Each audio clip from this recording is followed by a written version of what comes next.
Buddy, what is up, everybody? Welcome to the RSL Season 4. I'm Tasteless, joined with me is State, and we got through a whole year, man. We're back for another one. Yeah, I'm excited. It's been a long time coming, but RSL returning in 2026, and I am giddy, man. I haven't cast StarCraft 2 games in a very long time. Excited to see where everybody's at, and we have a banger first day lined up for you. Yeah, it was an incredible year. We went all the way from literally not having this be a tournament at all to doing our 3 online events, and then closing the year out with herO winning the entire RSL 2025 finals with a live audience over in Gangnam. And we're back. We're ready to keep going. Yeah, it was a terrific year 1 for RSL, and hopefully year 2 is going to bring that same magic right back. But ideally, not all the Protoss domination that we saw there in year 1, because Classic winning Season 1 and Season 2, herO winning Season 3, and then the Grand Finals and offline finals. Protoss just kept winning. You know, it's funny because over most of StarCraft, Protoss was winning the least, but they're winning the most right now, and they're looking pretty strong this year. So we could have another Protoss champion. We're going to see. So this is our schedule for this season. Join us in the evenings here in Korea time. We're on every Saturday and Sunday. We start the stream a little bit earlier, but the show itself actually starts off at 7 p.m. KST. Just use an AI or Google what time that is in your local time zone. And then, of course, in the final week, we are going to have 3 days in a row with an early start here for the last day. We decided to basically take what was originally, I think it was about 12 days of show, right? And we just smushed it down into 11 because we realized the final day itself was actually the shortest and kind of the least hype in a lot of ways. So we squeezed that together. So anyways, if you want to join us live, you know where to go. Yeah, it's going to be a really fun format, and of course, we would not be able to put this thing on without help from our official partner, Archon Studio. They are making the StarCraft tabletop miniatures game, and pre-orders, as I saw online, they're coming to you very soon. We actually have one of the boxes right here. This thing is huge. So this is the tabletop miniatures game starter, a 2-player starter edition. It's huge. It's heavy. You got to spot me. Yeah, that is massive.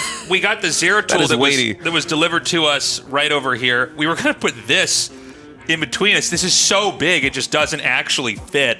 But this thing looks super cool. I saw on their Instagram account for Archon Studio that pre-orders are available now, so go check it out.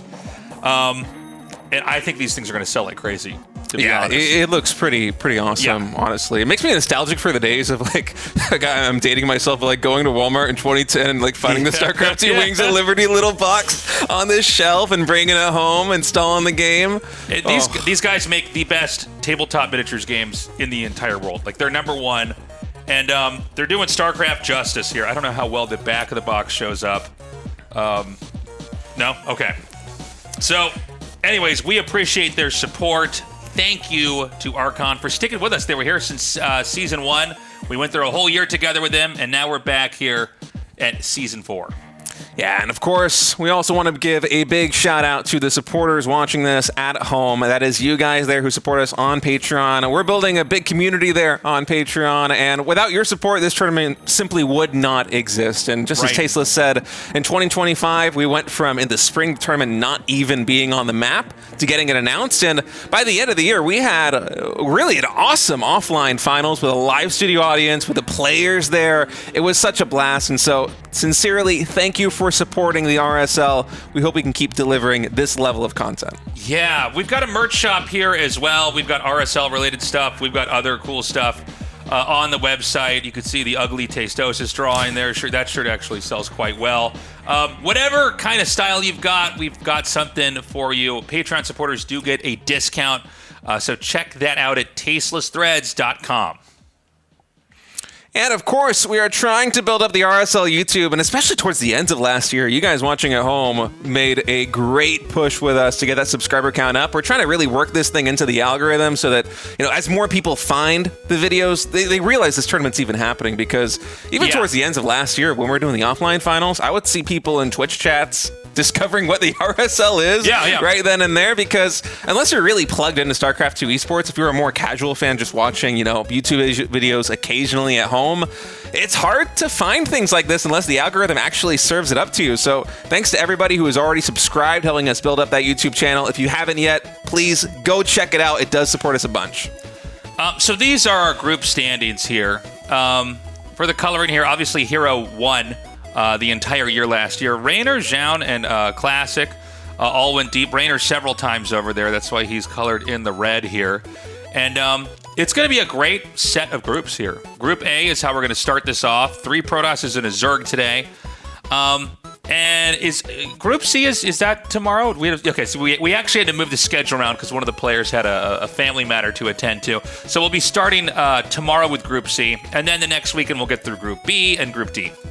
Yeah, Group A today going to be a lot of fun. Reynor, Zoun, SOS, and herO. Reynor versus Zoun going to be the first match coming up to you, as we're going to have a deep dive into PvZ. And, Reynor, I think it was Pixty 7 where it got announced he was playing against all these Protoss players, and he wasn't too happy about it, but he did quite well. It seems like he keeps rolling these ZVP groups and matches. And he hates it, but you wouldn't be able to tell by the way that he plays, man. He has been on fire in this matchup. He's had some really good performances lately. And here we go, 10,000 feet coming up to you. Map number 1 of RSL in 2026, Reynor versus Zoun. Let's go. Okay. Zoun here in the very bottom right. Reynor here in the top left. And let's see how Reynor does today. I've talked about this before, but there are days where you have just one matchup to play, and that has its own benefits. It has its own struggles as well, its own difficulties, right? You a lot of times have to have a pretty big range of play in the matchup, unless you really just have one perfect way to approach the matchup where you can't be beaten. The general consensus is that Protoss is pretty strong versus Zerg right now. That doesn't mean Zerg can't win, but I talked to a decent amount of the pros out here, and there's a general view that this is a tough matchup right now for Zerg. Yeah, it took a little while for players to adjust to the new Psystorm, where it's a little bit larger, it does more damage, but it does the damage very slowly. And after the meta settled a little bit, Protoss players have really been able to find some certain niches. They've been relying a little bit less heavily on that fast Psystorm to really be the linchpin in defense early on. And although in the early and mid game, Zerg can have a lot of strong timings, especially Ling Hydra Bane, that is all the rage right now. We're a big fan of that style. It's potent, but late game PvZ, it does seem to be a little bit more Protoss-sided these days. It's also a matchup that can go for a really long game. This has always been a thing that we've seen that happens at times with matchups that involve Zerg, where maybe it doesn't really make sense to try to smash a Zerg. That was always kind of the... and a lot of these ideas came from StarCraft 1 and kind of carried into StarCraft 2, and then, you see those ideas kind of either improve or change entirely as the game gets more and more impact. And there's been, and this is overall as a concept not that new, the idea that maybe I shouldn't attack the Zerg at all because I can't kill them, so let's just cut the map in half. Pretty much all of the StarCraft 2 maps are maps that are splittable if you try to defend, and so we saw that more often with Terran versus Zerg, but we've seen it a lot with Protoss versus Zerg as well. Yeah, here in game number 1, Zoun going for the very fast probe scout actually did block the natural expansion from Reynor. So you see on the minimap, Reynor just going quite a long distance here with these drones, coming all the way to the third base, a couple of Lings in Tau as well. And this could open up an opportunity for Zoun to try and get some more harassment done because of those faster, or I shouldn't say faster, those more dangerous drone transfers coming in. So the Stargate is being built, and the first Adept shading across the map now. Yeah, and we're going to see what kind of... tech it's going to be from this a little bit later. It's that you really can't get too much of a read on it when you just see the Stargate and the Adept, but there's a lot of different ways that Protoss can play it. We were talking about the game, it could be a long series, even 3 games, but it's also possible that, Protoss or Zerg tries something cheesy. And especially when you hear some of the Zerg players expressing their frustration with the matchup, at least in its current state, sometimes that can actually let or prompt, I should say, the Zerg players to maybe just try to do something to end the game. because late game's going to be really hard to pull off. Zoun gets a 2 Adepts in here. Yeah, but a really fast drone pull by Reynor. Only 1 drone going down thus far. One of these Adepts very low on HP. If the Lynx can get enough surface area, they should be able to take that out before the Shade completes. Indeed, they do. And wow, 4 more Lynx actually waiting for that last Adept there on the low ground. So 2 Adepts cleaned up. They did get a couple of Lynx, but only 1 drone. Excellently handled by Reynor. Yeah, I mean, the drone pull was so perfect. He just had the drones at the right distance where the hatchery was in the way, and you couldn't really do anything to try to help defend that. And then, you know, from here, you have to keep that Oracle back there. Normally, the 2 Adepts would be back at home to protect the Nexus with a pylon wedged in there somewhere so that you have better surface area. But the Oracle can't go out on the map. It can't harass. It can't hit drones because those 2 Adepts are lost. It has to stay back here and try to defend. Yeah, Reynor, he's had some really good early game ZVPs right now. I feel like in the current game, players have been able to get so much damage done, especially the likes of herO and Zoun with their initial Adepts, with their initial Oracles, and it's always been a little bit of an issue for players, but Reynor, I feel like I haven't seen him have any missteps in early game ZVPs in so long, and that was just another clutch defense right there, only losing 1 drone. You see Zoun, he's had those 2 Oracles parked at the 3rd base because Reynor was able to catch both Adepts. They haven't gotten any damage done, and already, Reynor, he's starting to take the lead in the worker supply. 5 more drones finishing up too. And so I don't see any moment here that Protoss is going to try to come in here and end this for the time being. They're both basically just macroing up pretty heavily, layered about halfway to completion.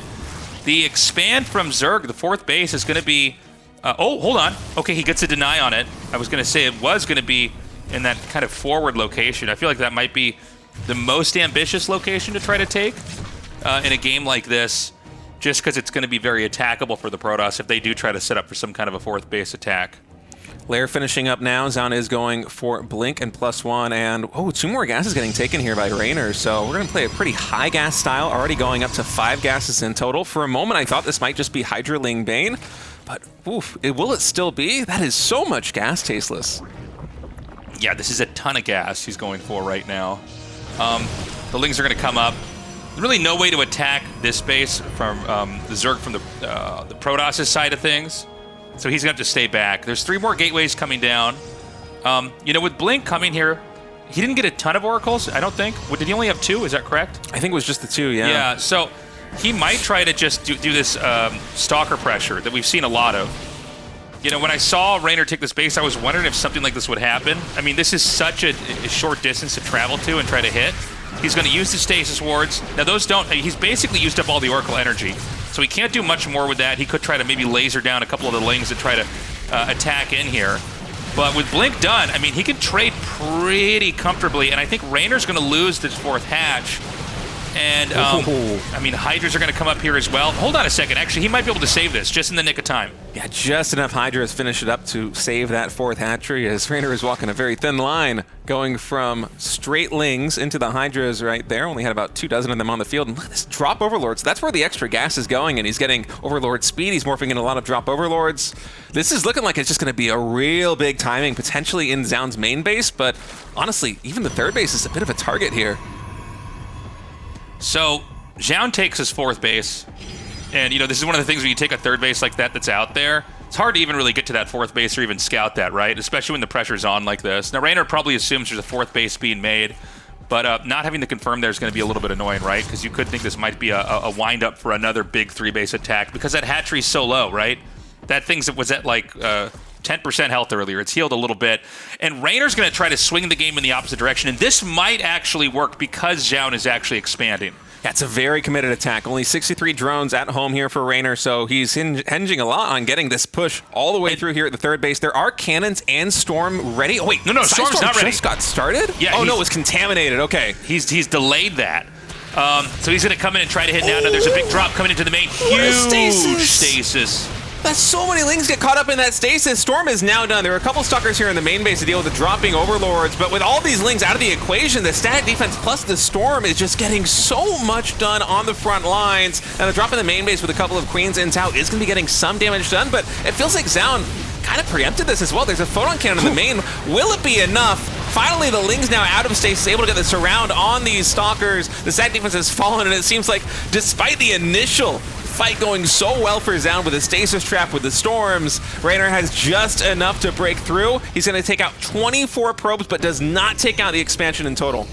Yeah, I mean, he's done a crazy amount of damage here. I don't think that there's enough. Now that basically Zoun can concentrate and just try to come in here and take out these Hydras and push through, I don't think Reynor's attack is going to do that much anymore. But again, 24 probes are down. Hydras, they're one of the worst things at retreating in the game, really, out of anything in StarCraft, too. So a lot of those get bled off.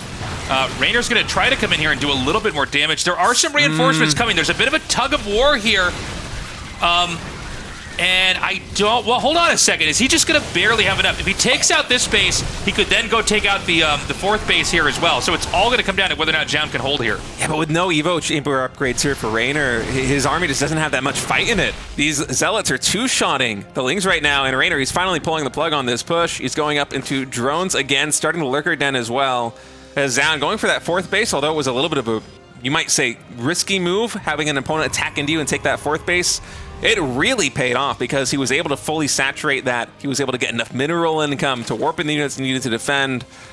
I think if Reynor didn't get caught by that stasis trap in the beginning, this is probably a win already. But Zoun, just by the skin of his teeth, was able to survive with that third base intact.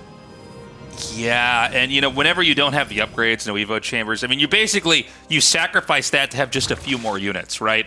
To maybe have enough to swing a fight in your favor. And now it's 4 base versus 4 base. We see drones are being made, and Reynor's going to shift this game from trying to topple that third base into trying to turtle this out. He's got an infestation pit coming here. He is going to go for missile attacks, and he's making a ton of lurkers. So he will be hard to kill. He doesn't necessarily have an easy way to grow, though. And you do want to have more bases, ideally, than the Protoss in this matchup. I mean, it's always kind of the rule for Zerg. So he's going to try to take a hatchery over here. We saw the little hatchery hologram in that position. Oh, no, you know what? Is he just going to try to push with lurkers? He might. I kind of envision this as him camping, but I guess the reality is you could do something like this. Lurkers can't... Can they hit the probes from there? I don't think they can. Am I wrong about this? I mean, if they have the Hive upgrade, they might be able to. I'm not sure. And actually, Zoun's army, we completely missed this. He's all the way up in the 12 o'clock position right now. He's going to take down this hatchery, 11 drones as well, and Reynor is almost forced into a kind of base trade maneuver right now, trying to get some damage done at the third base of Zoun yet again. And Zoun, he's happy just to retreat out of this. Yeah, it's a really weird-looking game. He's going to recall back over here. The Zealots coming from behind are huge because they're going to split the lurker shots. Snipe right there on the Observer. There's no more detection here for Zoun. Very good control by Reynor with those 5 Hydras. Taking out the Observer means that Zoun has to wait until this next one is done to actually deal with the situation at the third base. And that is going to mean this Nexus, it's likely going down. Oh my, Observer just now finished. I think we do have enough DPS to finish this army. Yeah, I don't know where this game's going to go from here. He actually takes the Nexus down, so it's 3 base to 3 base. A 4th base is being recovered here from Reynor. He's going to set up lurkers over here on that high ground position and basically make it impossible to push through there. He's delayed. Oh my god, he's so good. He delays the Oracle, which could be used to tag lurkers, right? A lot of times you lose an Observer, you just try to go for a tag there and try to win the fight that way. Nice control. He's going to bro the lurkers again. I don't know. Is he going to try to push again, or is he trying to just basically buy time? He's going to send some lurkers up here, so he wants to basically, almost like it's a TVZ and he's the Terran, he's going to try to hit this Nexus. And the question is going to be, is there actually enough to take this on? A Tempest can fight this from afar, but, Tempest, they take a long time to kill stuff. So a lot of times you've already lost the fight before the Tempest could ever recover the position.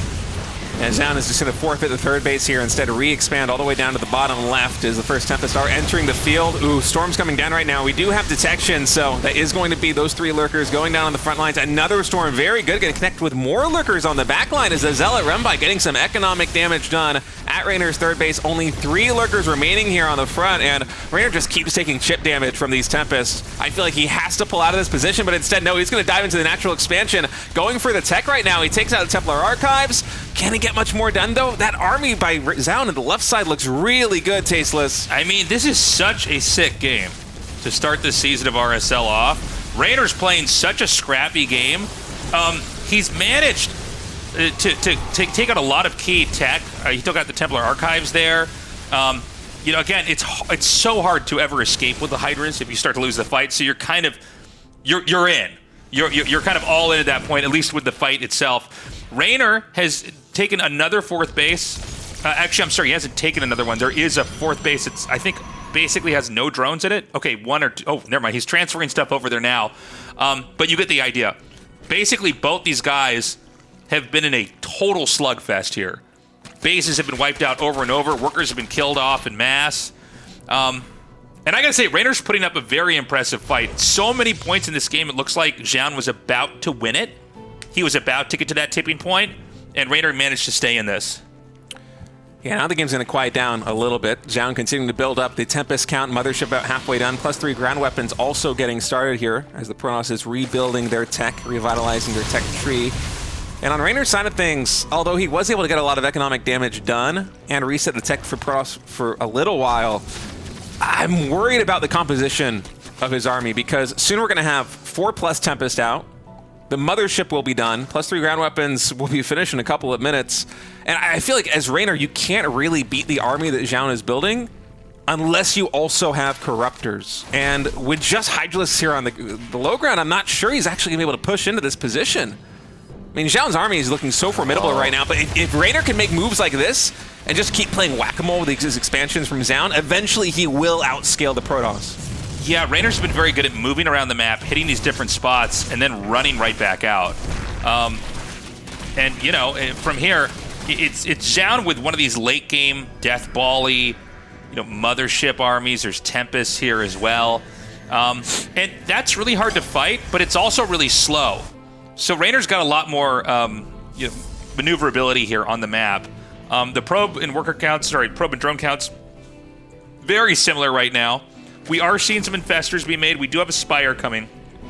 And Reynor's about to max out. Oh, Reynor just rubbing his head here. Did you see that on camera?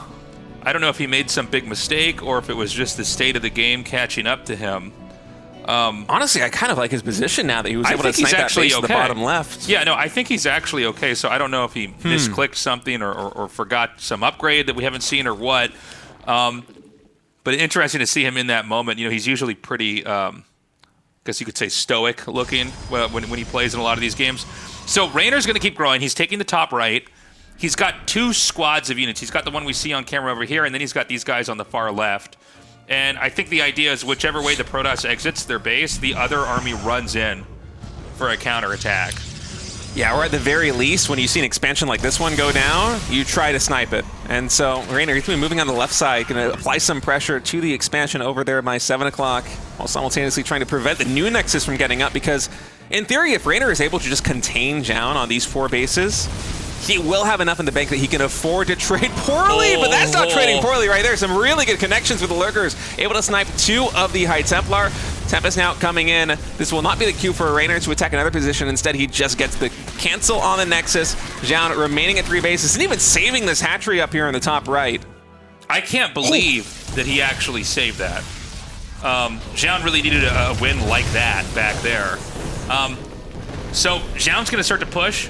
I think he's hoping that he can maybe poke out this base at the top right and then kind of sail this army through the rest of the close expansions and try to wipe him out. Well, never mind. He's actually turning around. I thought that might be the game plan.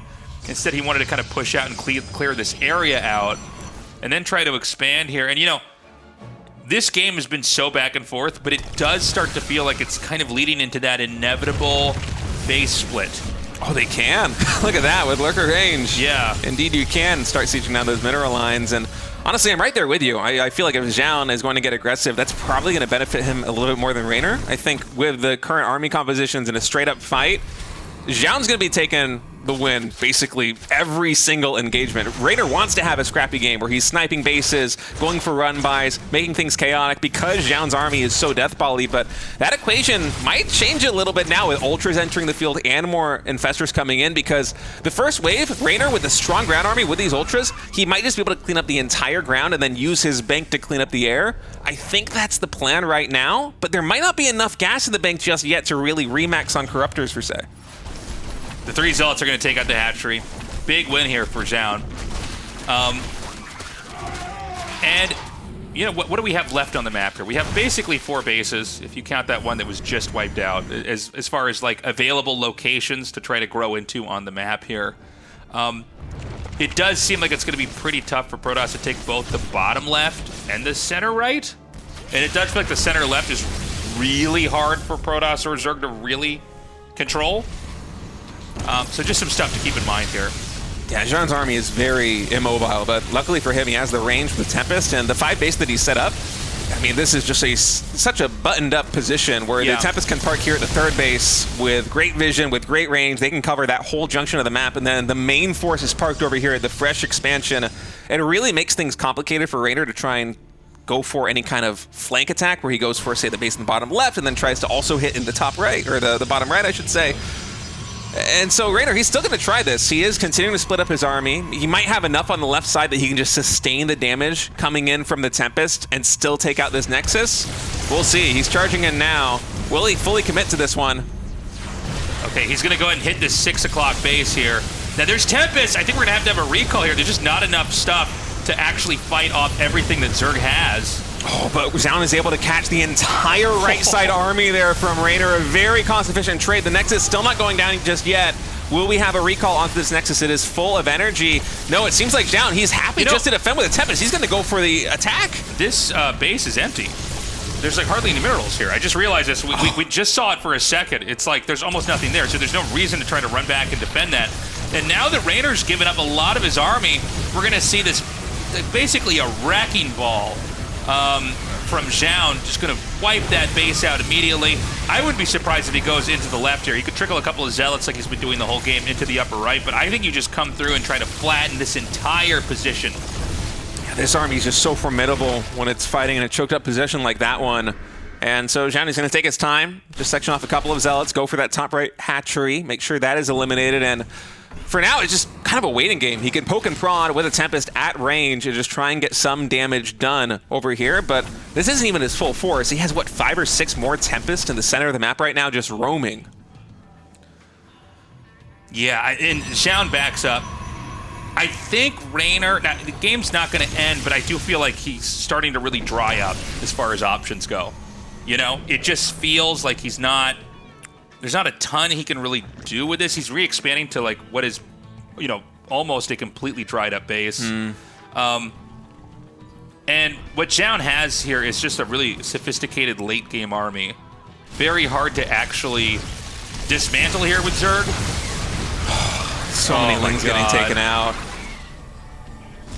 Yeah, Reynor just doesn't have a bank anymore. Yeah. He's struggling even to get maxed. Zoun, he's been so cost efficient that he has nearly 5,000 resources in the bag, just waiting for a remax. And look at this army. It is insane. It's just Archons, Immortals, Tempest, Storms, and a Mothership. Yeah, so I think if Reynor can't do something now, this game is over. And I think there's just, even just the Tempest alone, I don't know if there's enough to fight that. He's going to try the Infestors. Now, sometimes when you get an air fleet like this, sometimes things stack so much you can really get some big punishes. So let's see what he can do. Yeah, but the anti-air right now here for Reynor just isn't quite it. We have nearly a 1-1 ratio of Tempest and Corruptors right now. So Zoun, he's playing a very conservative game. I feel like there have been some moments where he can move across the map, pick a fight with Reynor, and probably get a win out of it. But he's just doing the very safe thing where he knows he's in a good position. He knows that economically Reynor... He's not in the best spot right now, and so Zoun is just waiting patiently. He's continuing to build up. He's continuing to expand, accumulate wealth in that bank.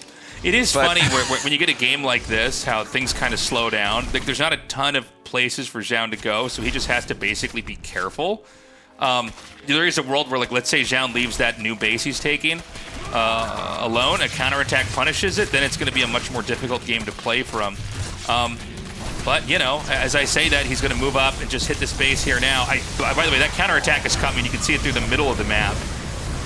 Is that going to go? Oh, I thought those were links. Those are all ultras. Maybe that actually comes in here from below.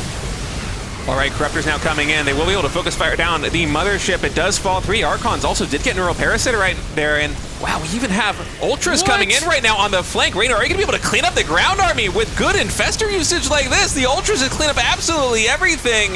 What? But there's too many Tempest left. There's no bank to Remax. I mean, that was a stunning fight for Reynor, but he just didn't have the money in the bank. I mean, that went about as well as you could possibly dream it going for Reynor, and still it's not enough. He executed the fight, like, perfectly. Yeah.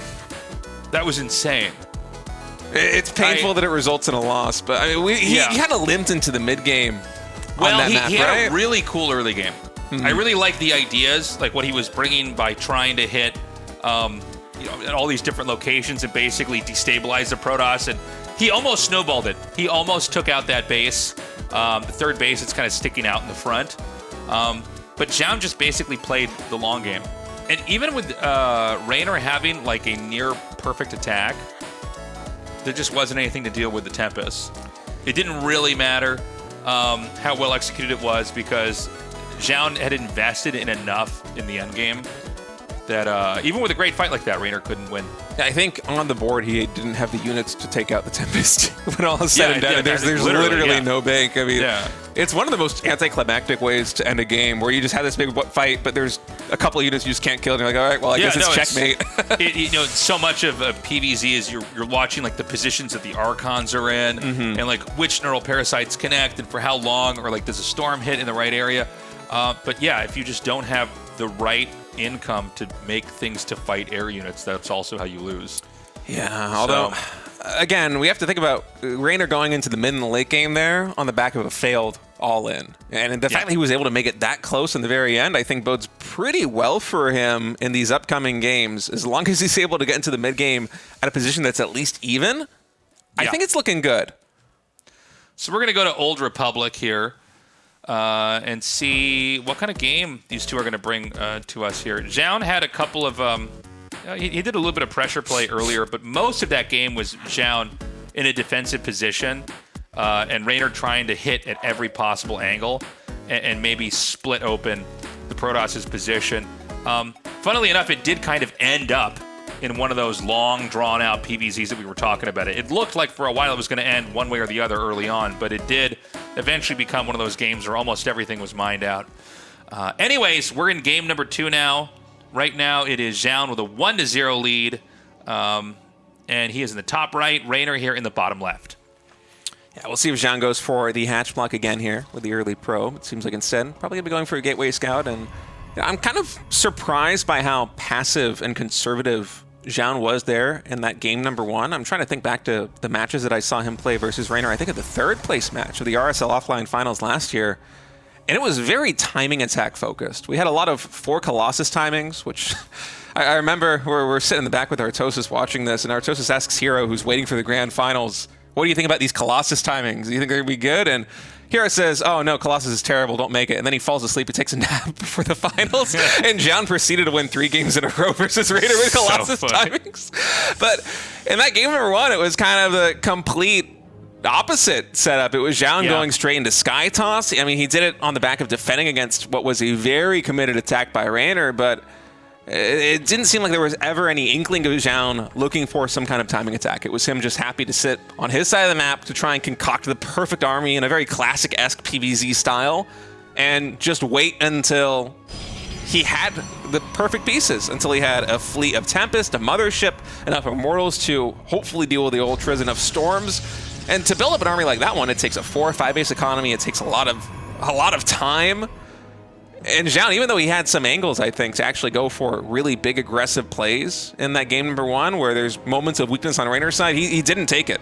You know, he just decided to play it as safely and conservatively as he could. And Reynor might be venting a little bit of frustration right here on this Overlord. But Overlord absolutely spazzing out there. So I think it's probably going to be a slow start again. You know, we're going to have the cybernetic score finish. I think it's probably going to be a Stargate again. Look at the Adepts coming out here. Yep, Stargate now getting started here for Zoun. So near an opening to game number 1, except for the Probe Scout. Timing coming in from Zoun, not going for the block there on Reynor's natural expansion. And on Reynor's side of things, this is a very fast +1 melee attack. Yeah, so I was talking earlier, I was looking at that, I was like, is that an Evo chamber? So he's getting melee. Very, very fast. Yeah, this is fun. Now, this is definitely different. You know, we had we did was it finals was in December last year? Yeah, December. So we've had about 2 months off, at least for us, for casting, right? But you know, the +1 attack damage, that's gonna culminate into some kind of an attack, right? Yeah, It's possible that maybe this is going to hit in a way. Now, the question is he going to scout it? I mean, are you even looking for an Evo chamber, right? It's kind of tucked off to the side. Same time, you would probably be thinking, okay, isn't the third hatchery a little bit later? And it was.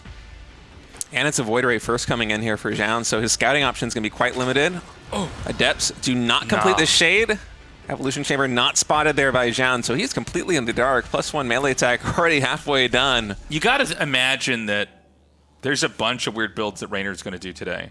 He's not a fan of this matchup in its current state, or I guess let me put it like this: he doesn't feel comfortable in it. So a lot of times it's kind of about like what is the hand you can play, what's the magic trick you can try to pull off, you know, to just get some wins under your belt, maybe get out of this group.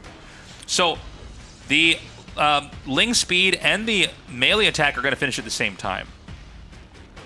And I wonder how much alarm bells are ringing in Zoun's head right now, given what he's seen, because he hasn't actually scouted the Evolution Chamber, but there are some tells if you look for them. Like, Reynor's one of these Zerg players who will almost always drop the Creep Tumor, the natural expansion, before injecting the hatchery. Yeah. The Creep Spread, I think the Tumor was dropped like 30 seconds ago. And so Zoun, if he's done his homework here on Reynor, he's going to see that and be like, okay, well, why is your Queen timing different? Why are you spending your energy different? This isn't your normal standard play that you're going for, but on Zoun's side of things, there hasn't been any big reaction, although the Oracle just barely... Wow, he actually spotted that. It barely glimpsed the Lings, and I think Zoun did realize shield batteries coming in, 2 more Adepts getting warped in. Reynor wants to get a cancel on this third base and just set Zoun back to a 2-base economy. I'm not sure that's going to happen, though, with the Oracle turning around. I mean, there's also 4 Adepts here, and they're pretty well positioned, so he has to ditch this, and he's going to already bleed off a couple Lings in the process. So, yeah, I mean, the melee attack, I kind of, I was saying earlier, this is going to lead to, culminate into something, kind of fizzled out. No third base deny there. The Ling melee attack, I mean, having it early now doesn't serve any real purpose. You know what I'm saying? Maybe if he's going for ultras later, then that's handy to have, but you can see he's not even getting another upgrade right now. Yeah, he has to wait until the layer is done. I think he's not going to go for Carapace, just go straight into +2 melee attack. So he will be waiting for that. 3 more gases going down. And on Reynor's side of things, yeah, you failed to get any damage done on the third Nexus, and you invested a lot into getting fast +1 Carapace, or +1 melee attack. So of course that's a bummer. But at the same time, against what Zoun is doing, at least in terms of the Blink Stalker tech, +1 melee Lings are very good at dealing with that. Now, unfortunately for Reynor, we are going back to what Zoun was doing to him in the RSL offline finals in December, which is probably going to be a Colossus timing. Second Robo coming in, Robo Bait as well. And against what looks like it's going to be a Spire opening here from Reynor, Colossus timing can lead to some pretty crazy situations. We might have something a little bit base tradey on our hands in a couple of minutes, Tasteless. Yeah, this is, well, let's see how this goes. Definitely a bumpier early game than the last one here for Reynor. Reynor honestly, he looked so good in the last part of the game early on that he almost broke Zoun. So, 2 Colossi coming out here. Thermal Lance has started. And everything from Zoun points to the fact that he is going to be moving out to try to hit at a very specific moment here. Blink and +1 are almost done. He's going to have 2 and then 4 Colossus out. Yeah, and I think 4 Colossus is going to be the number where you're just going to go. Oh, Blink not done just yet. These Lings able to get a surround on these Conquerors and Adepts. No, except War Prism, so probably maybe 3 Colossus and a War Prism. The Lings are going to come in here.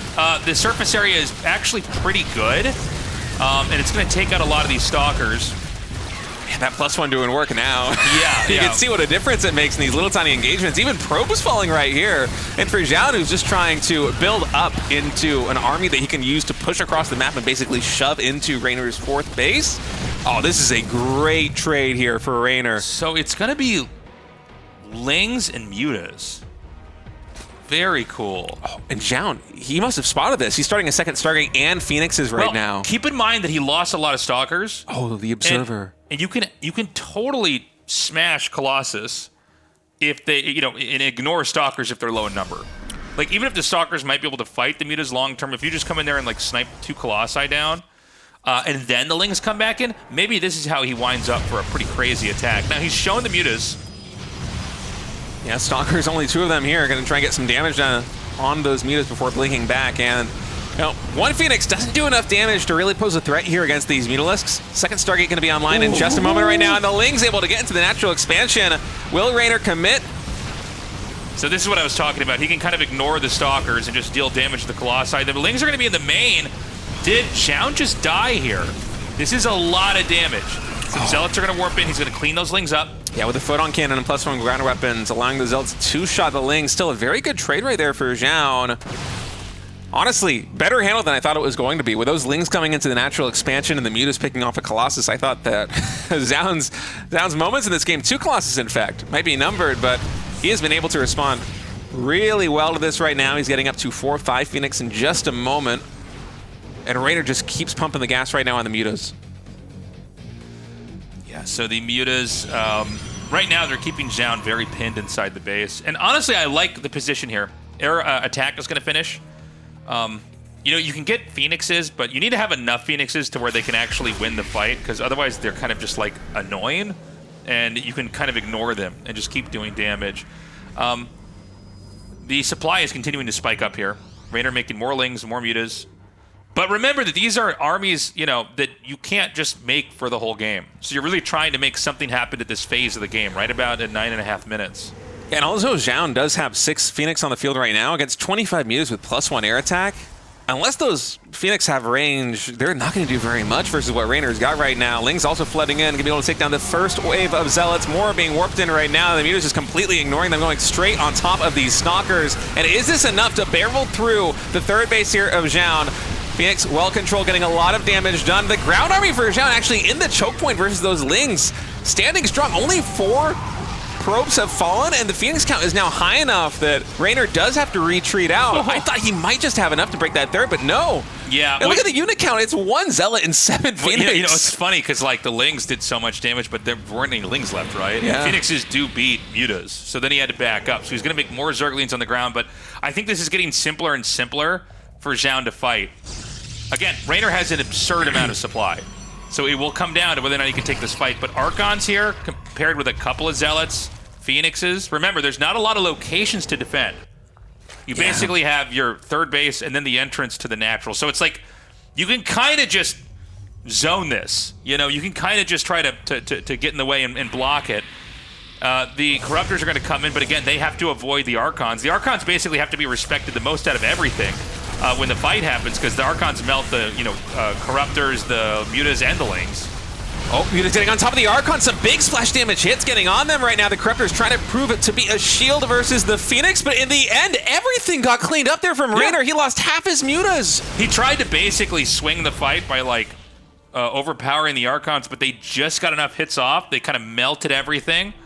We're in this moment where the air support's been good, but it's never had enough on the ground to really win the fight. You know, in the first game we had it where the Void Rays just couldn't be killed, right? And that was the problem. This time it's like the Phoenixes are still there to the point where the last Ling's killed it. It's like, well, he's just going to make 2 more Archons. He's going to make a couple more Zealots, and he should have enough. But Reynor's going to keep going. 120 supply to 170. If Reynor doesn't win this soon, it's probably going to be a longer game that Zoun will again win over time. I mean, Zoun just keeps having these miracle engagements, but Reynor, he has the muscle of 5 bases behind him right now. Archon's getting some good shots again on those Corruptors, so Reynor is going to have to pivot down. These Zealots, even though it's only +1 ground weapons versus the +2 melee attack of Reynor, the Zealots are still 2-shotting those Lings, so they're trading very efficiently versus them anytime those Lings flood into the third base. For Zoun, really, I mean, the cost efficiency is insane right now on Protoss' side of things, but economically, you're not really getting what you want. You want to have 4th base, you want to have a 5th base by now, frankly, and so Zoun, he's just going to send it.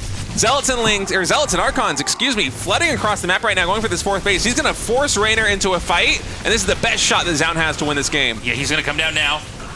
Now, the Corruptors, they're going to go right after those. Well, hold on a second. They're going to hit these pretty well. Actually, yeah, I think Reynor can just win the game now. Maybe, but there's zealots everywhere right now, Tasteless. Going into the natural expansion and the 4th base as well. 31 drones have fallen, and yes, Reynor was able to clean up the Archons, and the Phoenix had to retreat, but so much economic damage has been done. Reynor is down to 33 drones. That's insane. Yeah, I didn't appreciate how many zealots had trickled out. I saw the ones at 6, but yeah, he went over into the natural as well. And again, it's an unsophisticated composition from Reynor. It's one of those ones, if you can cause that kind of imbalance on ground or air, maybe you can win. It is an absurd amount of mutas, though, with the Corruptors. And again, a lot of Phoenixes were killed off back there. 10 Phoenix. Corruptor's able to focus fire another one down. It's all about the Archon-Phoenix composition. If he can just pull the Corruptors and mutas into Archons, because as long as you have enough Archons, you really can't engage. I mean, the way that the units group together in air, that kind of stack on top of each other, or overlap at least. A couple more zealots come in here and kill drones. Now, Reynor got back up to about 50 drones, but that number's dropping because zealots are killing everything. And it's funny. It goes to show you, a lot of times we think about like mutas as being the mobile unit and kind of the thing that controls the matchup, but if you split up zealots, they all have to kind of run back. It's not that common to see players, fork mutalisks off in different locations to try to clean things up. So 11 more drones are killed. Now, there is a world where Zoun just can't get this 4th base up, and the game also ends that way. These are some pretty complicated mid-games we're getting here for PvZ. Yeah, it's a very, very funky game. I mean, Reynor still has a very good shot of winning this one. It's just in a head-on engagement versus those Archons, it's not going to go his way. He can deal with the Phoenix with the Corruptor and Muta count that he's got, especially given the fact that Zoun, for some reason, still hasn't gotten +1 air weapons, which would make a huge difference with the 2 shots that a Phoenix has. But in any case, Reynor is going to try going into the main base. Another Zealot Renby will be hitting Reynor's 3rd, but luckily for him, he does have Lynx to actually clean it up this time. And the production going to take a little bit of a hit right now. And Zoun, he's going to try and intercept the mutas with a Phoenix and just send his army cross map again. And with only 20 Lings, I mean, the mutas are the army that you need to kill these Archons. Yeah, now the thing is, the Archons are so high that I don't know how you actually fight that. That's 7 Archons total. Only mutas can beat this, and even mutas get 7 Archons. Yeah, I mean, that's going to be really hard. I don't even know if there's a way to try to control that. You know what I mean? To try to say, it just feels like this is going to be comfortable. So he wipes out the hatchery. Now, does he pull back? Because, by the way, Reynor's hit 3 bases. And this game's been going on for over 50 minutes, so I don't know what the natural and 3rd base are at, but they've got to be low, right? Yeah, Reynor's trying to force some kind of base trade situation. Zoun is at 16 workers. He has 3 minerals in the bank. He's not mining. Yeah, there's no economy for Zoun whatsoever, and being eliminated by buildings is a very real possibility, but we're a little bit far away from that right now. Yeah. Reynor has 500 minerals left, 14 drones. Wait a minute. And Corruptors still taking down structures. I'm sorry, he lost the Nexus. If he could lose every Nexus and he can't even make anything then. Yeah. Right? Okay, so there's that. Yeah, Zoun's broke, but he has a lot of buildings still in the main base, right? Now, the other thing to keep in mind is that, yeah, there's a lot of buildings here for Zoun, right? He's going to go after the probes. I don't think it really matters because I don't think he's going to be able to bring minerals back here. I guess there's still the Nexus in the main, but yeah. Reynor has 1 drone.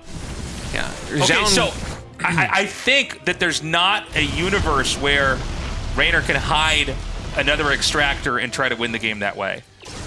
I mean, he could make a hatchery with the 1 drone that he's got. The real threat is these Phoenix just slowly chipping away. Oh, he's doing it over here. Oh, no, bottom right. See, that hatchery is about to finish. But that's the last structure right now for Reynor, isn't it? He has to start another one. Okay, he's going to build it right here in the middle. Dude, this is so crazy. Okay, so he's going to kill the hatchery, and there's just not enough damage up, but he spots the hatch. Oh, Reynor rubbing his head. Yeah, I mean, he knows this is probably going to be checkmate, even though he's destroying these buildings pretty fast. Now here come the Phoenixes. You got to respect the Phoenixes. You got to back up. There's enough ground army for Zoun. He could just dive on this hatchery and knock Reynor out of the game. Yeah, and if he cancels it, he's dead. I mean, there's nothing he can really do. Yeah, that's a good point. You literally cannot cancel. All right. Oh my God, he's going to go for the fight. The Archons are destroying everything.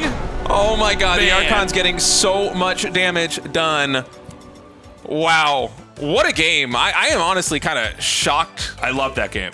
That Zoun won that, given the positions. Yeah. That was wild. I thought that when he attacked out with like the 2 or 3 Archons and lost like everything, with the Mutas actually just killed those Archons. I thought, okay, well then Reynor did it. I thought Zoun should have stayed back, but that was insane. I really enjoyed that game. Zoun wins 2-0.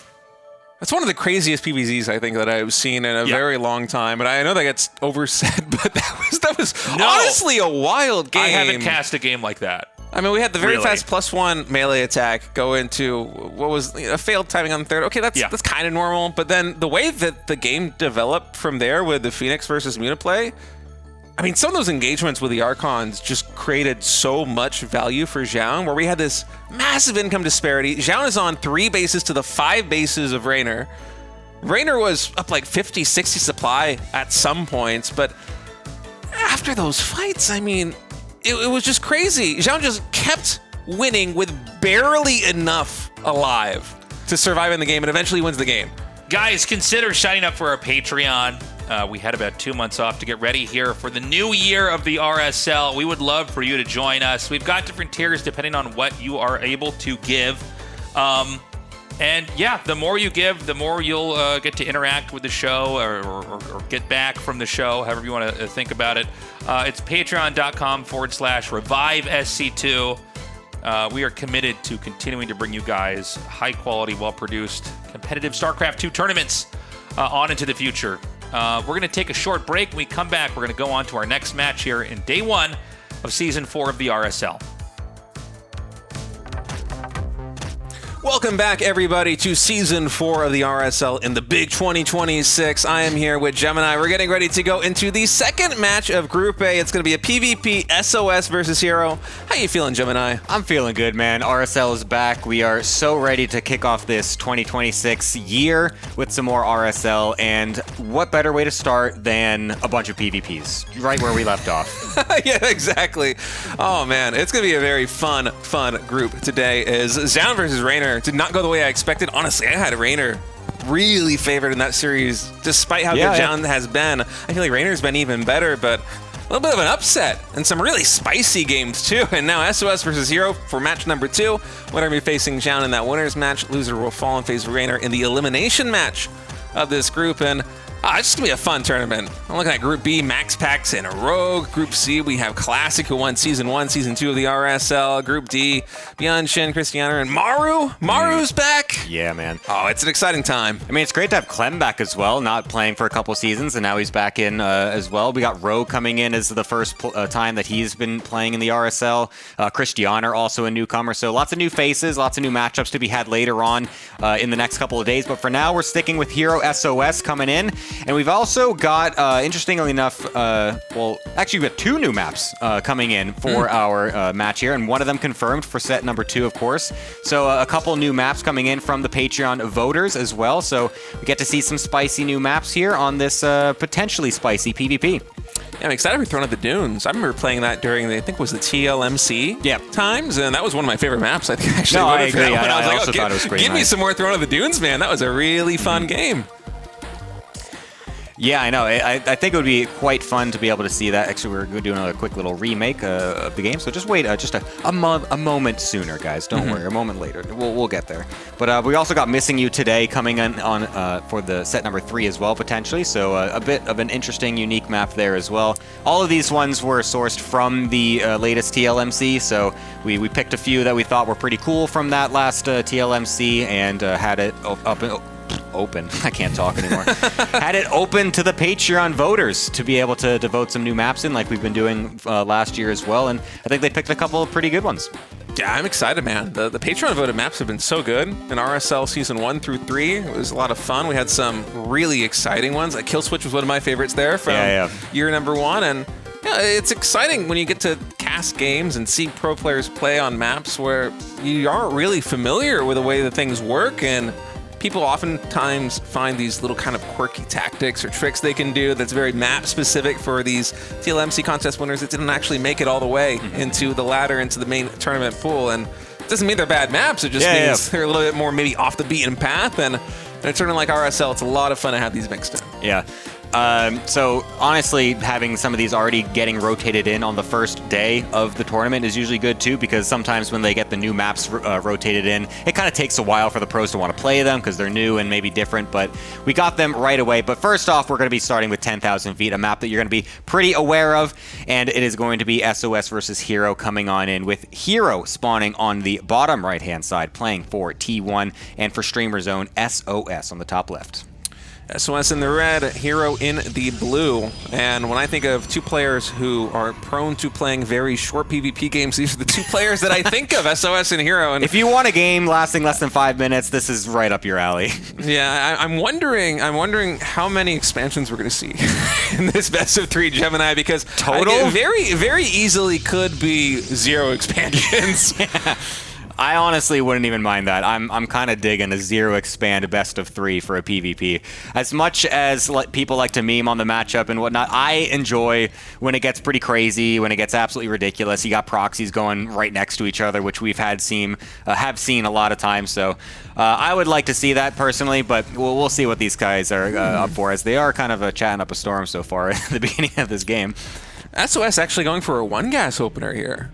Huh. Oh, yeah. So we will be seeing at least one expansion in this series. He's going to try and throw that one down, but when you get the scouting probe being sent over there by herO, the probe block is just so annoying. So SOS, he has to abandon the plan a little bit, throw down the second gas. He's going to be building the cybernetics core. He would have loved to throw down this Nexus as quickly as possible, but instead it's going to be a little bit delayed here by the probe of herO. Yeah, an interesting gamble that he went for this game so far. Obviously, it seems like he expected herO not to go for a quicker scout overall. Oh my god, he's going to actually lose the probe, does herO, so that's a bit obnoxious. At least gets the pylon block down to make it so that way SOS can't just make the Nexus right away. But you never want to lose this probe, because now the cards are open for SOS. You can easily just abandon the idea of the natural. You can do some really cheeky reactive proxy play, perhaps. You could do, honestly, anything from this. And just having the probe alive is really worth it, because then that also threatens the opponent as well, because then you could potentially be going for a proxy if you have that on the map still. But now that SOS knows it's dead, he knows that there's probably not going to be any sort of follow-up proxy from this. Yeah, and even the probe of SOS getting into the main base there of herO, he would have loved to throw down a shield battery and prevent the probe from getting in vision to spot that robotics facility, but instead SOS knows exactly what's up. So herO, he's going to cancel the Robo Bay. Instead, he is going into a Stargate. I love that. And I think this pairs up very well with the Adepts, but SOS is going to scout this too with a hallucinated Phoenix. He is expanding behind this, and man, SOS off to a really good start here in game number 1. You could never really count SOS out. I mean, he comes in as a player that is really kind of past his peak, you could say. He's not exactly the skill that he once was. And so we don't really expect him to do super well in some of these matchups. I mean, herO is basically one of the best players in the world at this point right now. So to have him coming out on top so far in this early game, at least, does still give some hopes for him potentially making some upsets in this group. herO going for the Oracle first. Of course, he does not know that SOS is also going for a Stargate play, and SOS, with the scouting hallucinated Phoenix, is just going to be starting a Phoenix of his own, waiting to intercept the Oracle of herO. What the heck? What did this Zealot get in here? I guess this is not just a PvZ thing. This things can just get through his wall no matter what. 2 probes is ridiculous, actually. What is happening right now here? 3! He's lost 4 probes so far in this game. Dude, he's down 6 workers already. It's not even 4 minutes into the game. We don't even have the Oracle going across that's going to already get denied by the Phoenix, as he still can't see that. So that's going to have nothing get done. These Adepts continually get blocked. This is looking like a great early game for SOS to start off this best of 3. Okay, he's going to snipe down the probe so these Adepts can try and get into the main base, but with 2 Phoenix right here, he can't even recall out right now as herO, so he's going to get 2 probes in total. Eventually, that shield battery is going to get canceled by SOS. Oh. But will the Adepts be able to get anything done? Keep in mind, 2 of those could be lifted by the Phoenix, and they only need to kill 1 Adept to prevent the 2-shotting, so it's a bit of a grim beginning here for herO. Down 5 workers in total. He is a little bit faster to transition out of the Stargate tech, as SOS doesn't know whether herO is committing to the Phoenix follow-up to try and counter SOS's Stargate. He might be thinking it could be a Phoenix versus Phoenix game, but it looks like he will be going into Blink. But still, this is just Not been great here for herO. I do like this, that he eventually does just kind of go with the shade, just try to get a few workers at least, and that will also let them into the main base, but the Phoenix are around, so they'll be able to deny any extra damage. But I like that he at least sacrificed them for some damage, because he needs something, and he was actually able to get 3 probes and even up the probe count, and that was what herO needs to be able to have any sort of leg in this game, because he can't just let himself continually get bullied and just be like, oh god, I can't go in with the Adepts, because what if it's not the perfect trade? He needs to get something with it, and he's been able to do that. Following it up with a Stasis Ward as well, trapping a few probes. Oh my god, don't try to do that, SOS, please. That would not go well. So yeah, this is already getting better and better for herO. Yeah, and SOS is pushing across the map with an army that I think cannot beat what herO's got. And so you can see he's parking it right now in front of the natural expansion. It's essentially like he's going to try and force field the ramp right now. In fact, he doesn't have recall, does he? Did he try to recall? He recalled the Oracle earlier, so he does not have a recall to the natural expansion. That's going to be a lot of probes going down. The Phoenix were just the perfect bait in the main base. I guess you don't need to take down the natural expansion. You just take down 12 workers instead. Now the Phoenix is going to go back into the main. Even more workers are going to fall. I'm losing track on how many workers have fallen for herO so far this game. I think the total is up to 19. It's pretty bad, man. It's so many probes. Quick maths over here, god dang. But yeah, no, this is right when it looked like it was going to get really possibly better for herO. It really started to take a turn for the worse. Does find a couple units in the middle of the map, though, on the chase, which is really nice. And this is even without Blink right now for herO. So he will have a bit of a timing, perhaps, once Blink finishes. But the Immortals coming out on time for SOS to really bolster his ground army, making it so that way herO can't just blink right on in. I love the hallucinated Immortal as well. That's great to make it so that way it's not easy for herO to know which one he needs to actually blink on. So that timing window that herO potentially has with the blink is going to fall down. It's going to just go away very quickly, I feel like. Yeah, especially with 2 more shield batteries warping in right now here for SOS. This is herO we're talking about. He's got some of the best control in the game, so we'll see if he's able to pull a rabbit out of the hat. Pylon is finishing up. Keep in mind, herO behind this, he has been probing, so he's not completely all in, but you know he wants to get some damage done. And notably for SOS, he never made a Warp Prism after the initial Immortals, and so there is some potential with the SimCity that SOS has here that herO can isolate 1 or 2 Immortals with a Force Field and actually confirm the kills because they cannot be shuttled back. Yeah, that's going to be critical here for herO if he wants to swing this in his tide. I mean, honestly, at this point, 3 Immortals on the defensive with this many shield batteries is going to be so difficult for herO. Tries to go in, gets a nice volley on one of them, but then it heals right back up. The Sentry's still alive, able to throw down that force field when it can.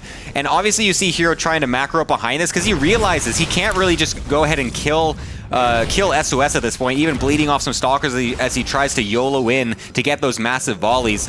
But this is going to really start to peter out quickly for herO. Whoa, that was crazy. I'm surprised he's actually going in with this. He's got a couple batteries also to help him heal up, so he's actually committing to this location, surprisingly.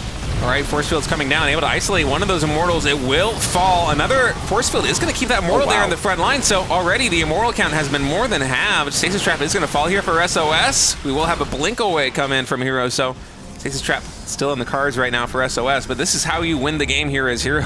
Oh my god, that's not timed correctly there. SOS, what are you doing? That was the most SOS thing I've ever seen in my life. Hey, they're idle now, right? That's some damage. Hey, man, bring them back here. Let's get a couple lifts on the Stalkers, maybe. That'll help a bit. Force Field, not as useful there, but that other one earlier was very good to keep the Immortal away from everything, so that was very nice. A couple of Adepts shading into the main base are going to try to kill a couple probes as well. We'll have to get through the battery, of course, to do that, but then an Oracle also coming back in to continually beat down the probes of herO as well. Forward blink by herO, trying to get on top of the Immortals, as some of the forward shield batteries are low on energy. We'll be able to get a few of them, and then starts to focus down some of the Stalkers, blinks away to be able to heal up with his own forward batteries as well. The trades are getting better for herO, but the problem is that the economy for SOS has been much better this whole time, that he's just barely got enough units to be able to defend. Yeah, the economy has been better, but you know, on 2 bases, it doesn't really matter that much because if you're above 40 workers at this point, you're already oversaturated in the natural expansion. The main has begun to mine out, I think, like a minute and a half ago nearly, and so herO, he doesn't really mind having the lower probe count. He is going to be taking a 3rd base. He still has SOS contained, and somehow with these Stalkers and some really good Blink micro, he's been able to shimmy down this Immortal count to 0. Now focus firing down these Stalkers. herO just with complete control right now, and given the way this early game went, you did not expect it to shake out like this. Yeah, this is just actually crazy that herO's able to find these moments. sOs is being a little bit, honestly, a little greedy with his movement. He's getting really far away from his batteries every single time, and that's when herO's pouncing, making it so that way he can take advantage of the lack of battery healing, and he's just being able to, even going in again, which is not what I was expecting to see. And honestly, herO is really making magic work in this game. A single Phoenix trying to lift things up as another Immortal's trying to get chronoed out, and Probe's getting pulled off the line. I mean, we said herO's got incredible control, and he's showing it this game. Yeah, one more Immortal is going to join the fray right now as the Oracle was able to snipe 9 of herO's workers. That is getting more significant because there is a third base done for herO. He's no longer capped on mineral saturation like he was a few moments ago. And finally, it feels like sOs is able to emerge from his natural expansion and potentially take a third base here. He's going to unpower this gateway in just a moment, or will it? We have more units getting warped in here by herO. He is not done committing to this. I like that he went for Adepts as well, because he's just continually trying to cause chaos and force the army to respond to what's being put on the map. And so the Adepts are going to bring these units back into the main base. It's going to force sOs away from the front of the base, and so it's going to allow him to then move in with the Stalkers again, potentially get a few more probes with the Blink, and then go away, then maybe actually attack the third base as well. So herO is just stretching sOs thin on just 2 bases, which is not normally something that you can say. It's kind of hard to do that. And now we even see the Desperation Dark Shrine coming in from sOs in what we thought was going to be a pretty easy game for him is now turned into an absolute catastrophe. sOs in the early game took out 19 of herO's probes and had a faster expansion, and now he's down 23 workers. It's honestly ludicrous what herO got away with in this game. And so sOs, he is going for the Hail Mary. He is going for a Dark Shrine. herO, keep in mind, he does have the Stargates to build Oracles from, should he choose. He also has a Robotics Facility about halfway complete and a ton of gateways finishing up. herO, with only 3 gases, it looks like he is eyeing some charge lot timing just to try to take out that third base there of sOs. And with the economic muscle that he's got, I think it should be pretty easy. My question is, how much will these DTs be able to get done, if anything, on herO's side of the map? Yeah, does he have an Observer? No, he does not. Did he actually ever remake a Robo is now my other question. I wasn't really paying attention to this. So I think it just finished. Okay, so he does have one coming up eventually. Yeah, okay, so he's got that Observer coming out. I think he's kind of crossing all the T's and dotting the I's and be like, okay, what could I possibly lose to right now? And who am I playing against, by the way? sOs. Yeah, I'm going to go ahead and make an Observer first out of this Robo, just to be sure. And so the DTs shouldn't get too much done. However, if herO ends up getting distracted, maybe he's out blinking in the main base when these come on in. Maybe the DTs can do crazy damage. The Forge is going to get killed off, and the Phoenix also even lifting the Immortal to make sure that that can actually happen. But now there's Zealots even just waiting for the DTs at the natural. And so I think herO's got enough of a heads up that he shouldn't lose an insane amount of probes, but he's going to lose a few at least. Yeah, I think it'll be a manageable amount for not knowing the DTs were coming in, especially with this harassment going to sOs's third base. Is herO still up 10+ workers right now versus sOs. sOs only just now resaturating that third expansion. As DTs, they do get 7 workers in total, but I just feel like it's not enough here for sOs, excuse me. Yeah, no, I mean, he's got the +1/+1 as well on his ground. The +2 was denied by herO, which was actually a really good play for him to go, knowing that he's down on upgrades this whole game. But the fact that herO is still had this third base going for so long, he's been ahead in probes for this entire time, basically, ever since the swing with the blink forward in the natural. This is going to be very difficult for sOs to find any ground. And he's even moving out on the map to kind of maybe even feign his aggression a little bit. Just be like, hey, look, I'm on the map. Don't try to come attack me. I'm really scary right now. herO's honestly, I don't know how much he's going to buy it. He might just defend for a little bit here, just kind of, he's got his Prism coming back, and he might just kind of make sure that sOs isn't doing anything crazy. But I think he's really priming up to just go across the map and try to finish sOs while he knows he has the better army. Yeah, we'll see. More Templar getting warped in right now by herO. The Warp Prism is done, so that will be the cue here for him to start pushing across the map. Looks like it will be a +1 ground weapons timing, so there will be a very slight edge for sOs in the upgrades, but that +1 armor doesn't make too much of a difference. Usually when the army discrepancy is this large, it's nearly 100 army supply here for herO, now eclipsing that to the 70 army supply of sOs, just because the worker count has been so much lower for sOs for the past couple of minutes, and now finally these Zealots getting ready to charge in. A little bit of hold position micro right now, just waiting for the correct angle. And after sizing him up, decides he does have enough. Stasis Trap is going to drop here, so a lot of these Zealots do get caught out. second stasis trap not being able to get too much damage done, and herO, even with like what, 6 plus cells in the stasis, he just has enough to push through this position.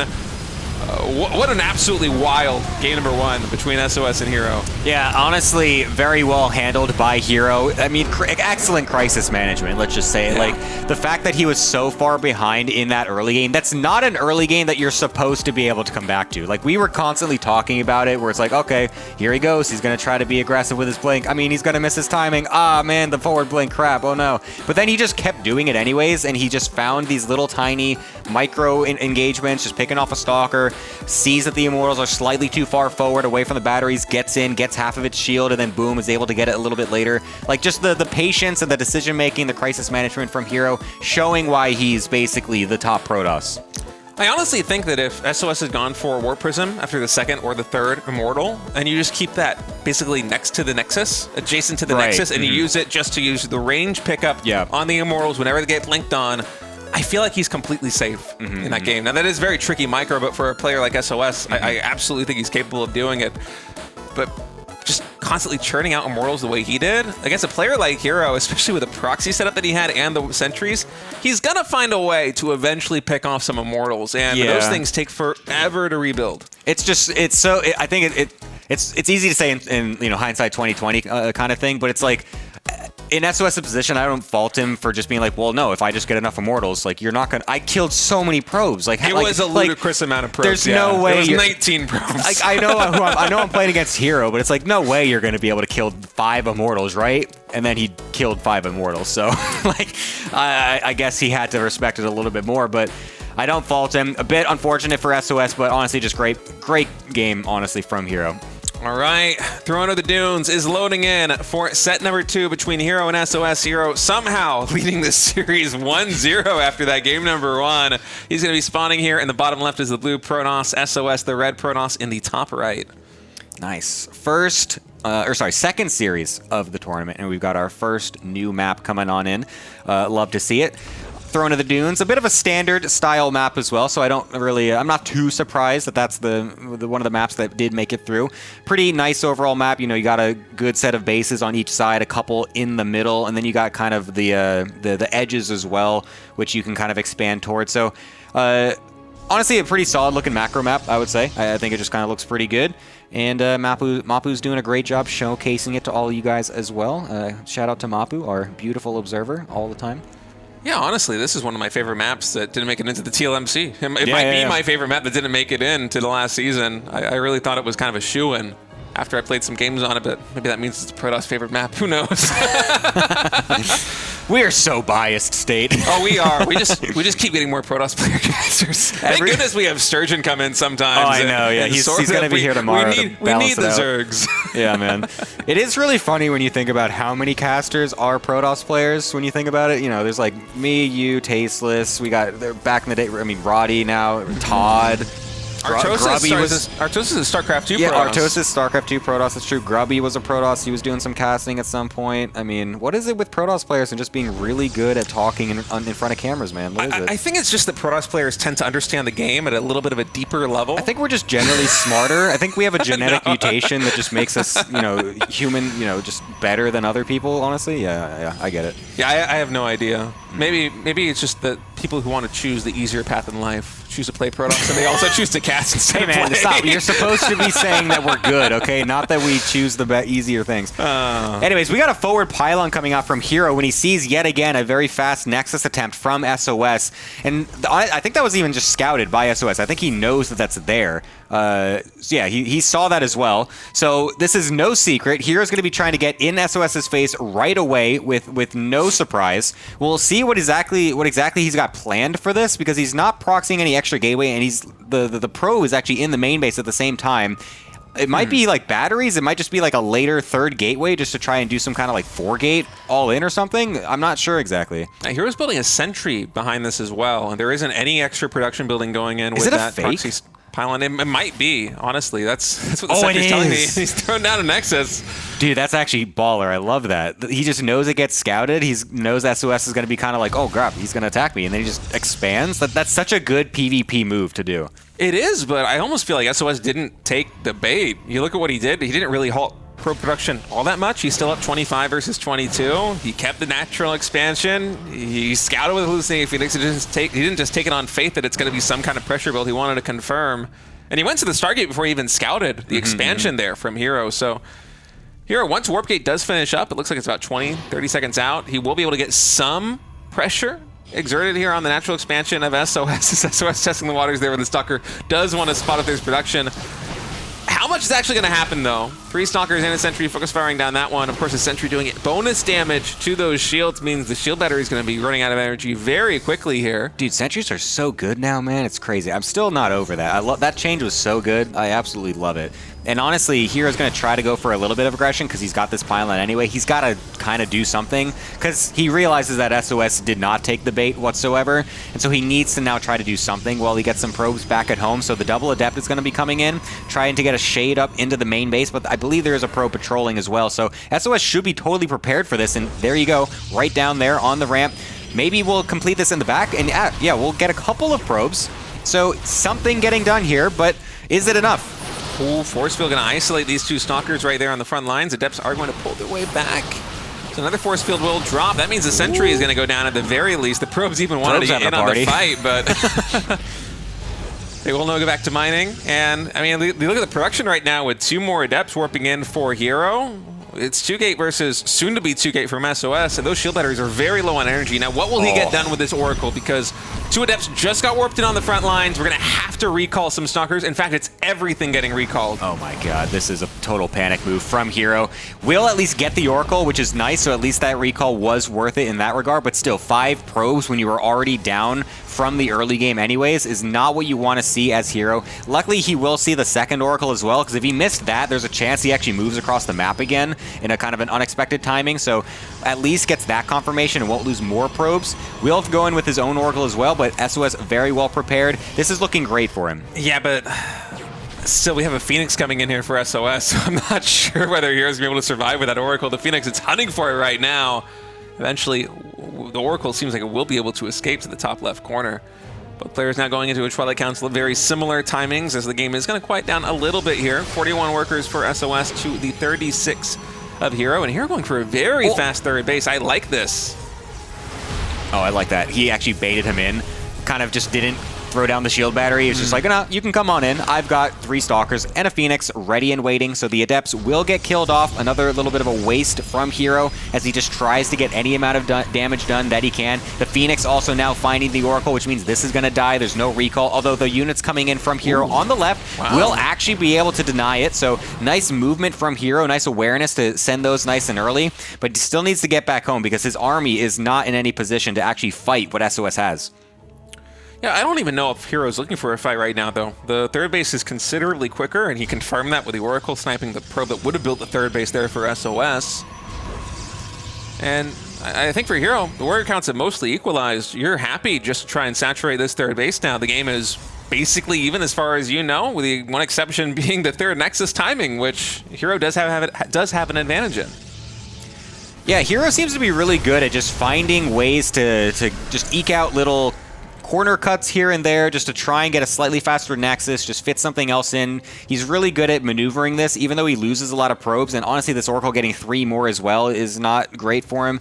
But he's shown that even though he loses so many probes early, he's finding ways to get value elsewhere on the map with the other things that he's got. So I'm watching this game, and I'm just like, well, SOS has been clearly taking leads in every single situation, but herO, I feel like just looking at last game, I'm just like, well, I can't count this guy out. Like, I feel like he's just going to find some crazy way to bring this back, and he honestly still is doing that. So his army is still a 10 supply lead at this point. He's going to have Blink. I think he's going to still be finding some good damage soon. Yeah, especially with how much energy is on these 2 sentries here on the front line. He is going to hallucinate just to get some confirmation here. Actually, no, it's more Stalkers getting hallucinated in. Okay, I love that play. Big blink forward there by herO. He has enough mass to one-shot the Stalkers by SOS, so damage being done a lot more effectively here for herO than SOS was able to dish out. There even is a stasis trap, and it catches 5 of the Stalkers of SOS. What? The Oracle was hovering over there as bait. SOS, please blink on me. SOS did, and now herO is going for the win by pushing into the natural expansion. Will he actually be able to carry this through to victory? Because there's still those 2 shield batteries from early in the game. I mean, he's going to isolate these stalkers. Keep in mind, they just blinked. Yeah. It's going to be on cooldown. He can focus fire them down. This is insane. I can't even believe that SOS actually went for that. I mean, I don't know. I feel like you should know that there's probably going to be a stasis ward down there, but a critical error from SOS to make that massive blink. And now the tempo is absolutely shifted in herO's favor. He's going to be able to swing around to the left side to be able to take off this 4th base while he's taking his own at the same time. There's no way SOS is going to be able to defend against this. The Oracle comes back in for SOS to get a couple more probe kills to try and even things out, which is, again, still good. Both players finding little jabs here and there. But absolutely, I mean, we just said, like, herO's going to find a way. He sees the units just kind of moving between the bases, just instantly makes the snap decision, goes for the one-shot potential on them, gets a nice trade, and now the game is totally blown open at this point. Any player can win. Some really flashy moves by herO. Also was able to snipe the 4th base going up there by SOS. He's going to re-expand now into the 3 o'clock position, and herO's already maneuvered through the entire center of the map to get in on this one. A stasis trap by SOS this time. It's going to catch enough stalkers, though, so herO will back off for now as we're starting to transition into the charge lot Archon part of the game. There's Oracle also trying to park over here by the 3rd base, get some damage done, but SOS has been much more safe, I should say, than herO. He has a shield battery in position, so only two probes going to fall, and oh my goodness, herO, he's diving in again, but that's a lot of Zealots coming on the flank side. Yeah, that's going to get on top of these Stalkers. The Blink was used already, so we'll have to try and wait a little bit, then blink away from these Zealots. Decent micro so far from herO to try and shave off as many of these Zealots as possible, but SOS wants to give chase a little bit, blinks forward himself, doesn't want to go too crazy far, of course, as his army is not really anything else once those Zealots do die, so needs to back it up, just kind of wait it out a little bit. Just get a few more units out. Thankfully, we'll kill that Oracle as well, so that finally gets dealt with. Where is SOS still have an Oracle of his own? I feel like that also got killed off at some point. So I believe the Oracle harassment should be done. Oh no, he's actually got it back at home as well, so that's really nice. We'll be able to continue to use this for stasis wards as well, which will be very critical. But for now, just getting some revelations to make sure he can see where herO's trying to go. Yeah, herO up until this point has been just pressing the Stalker button. You know, he's not transitioning into more charge Zealots. Instead, he's happy to continue building up this mass. And only now is he actually going into getting the Templar Archives for Archons of his own. And normally you would think the Stalker player is able to kite and trade, but SOS has such a strong accompaniment of Stalkers on his own side that he's able to get so much done right now. Just pushing forward, the Zealots absorbing the damage, and so many of herO's Stalkers have gotten shaved off.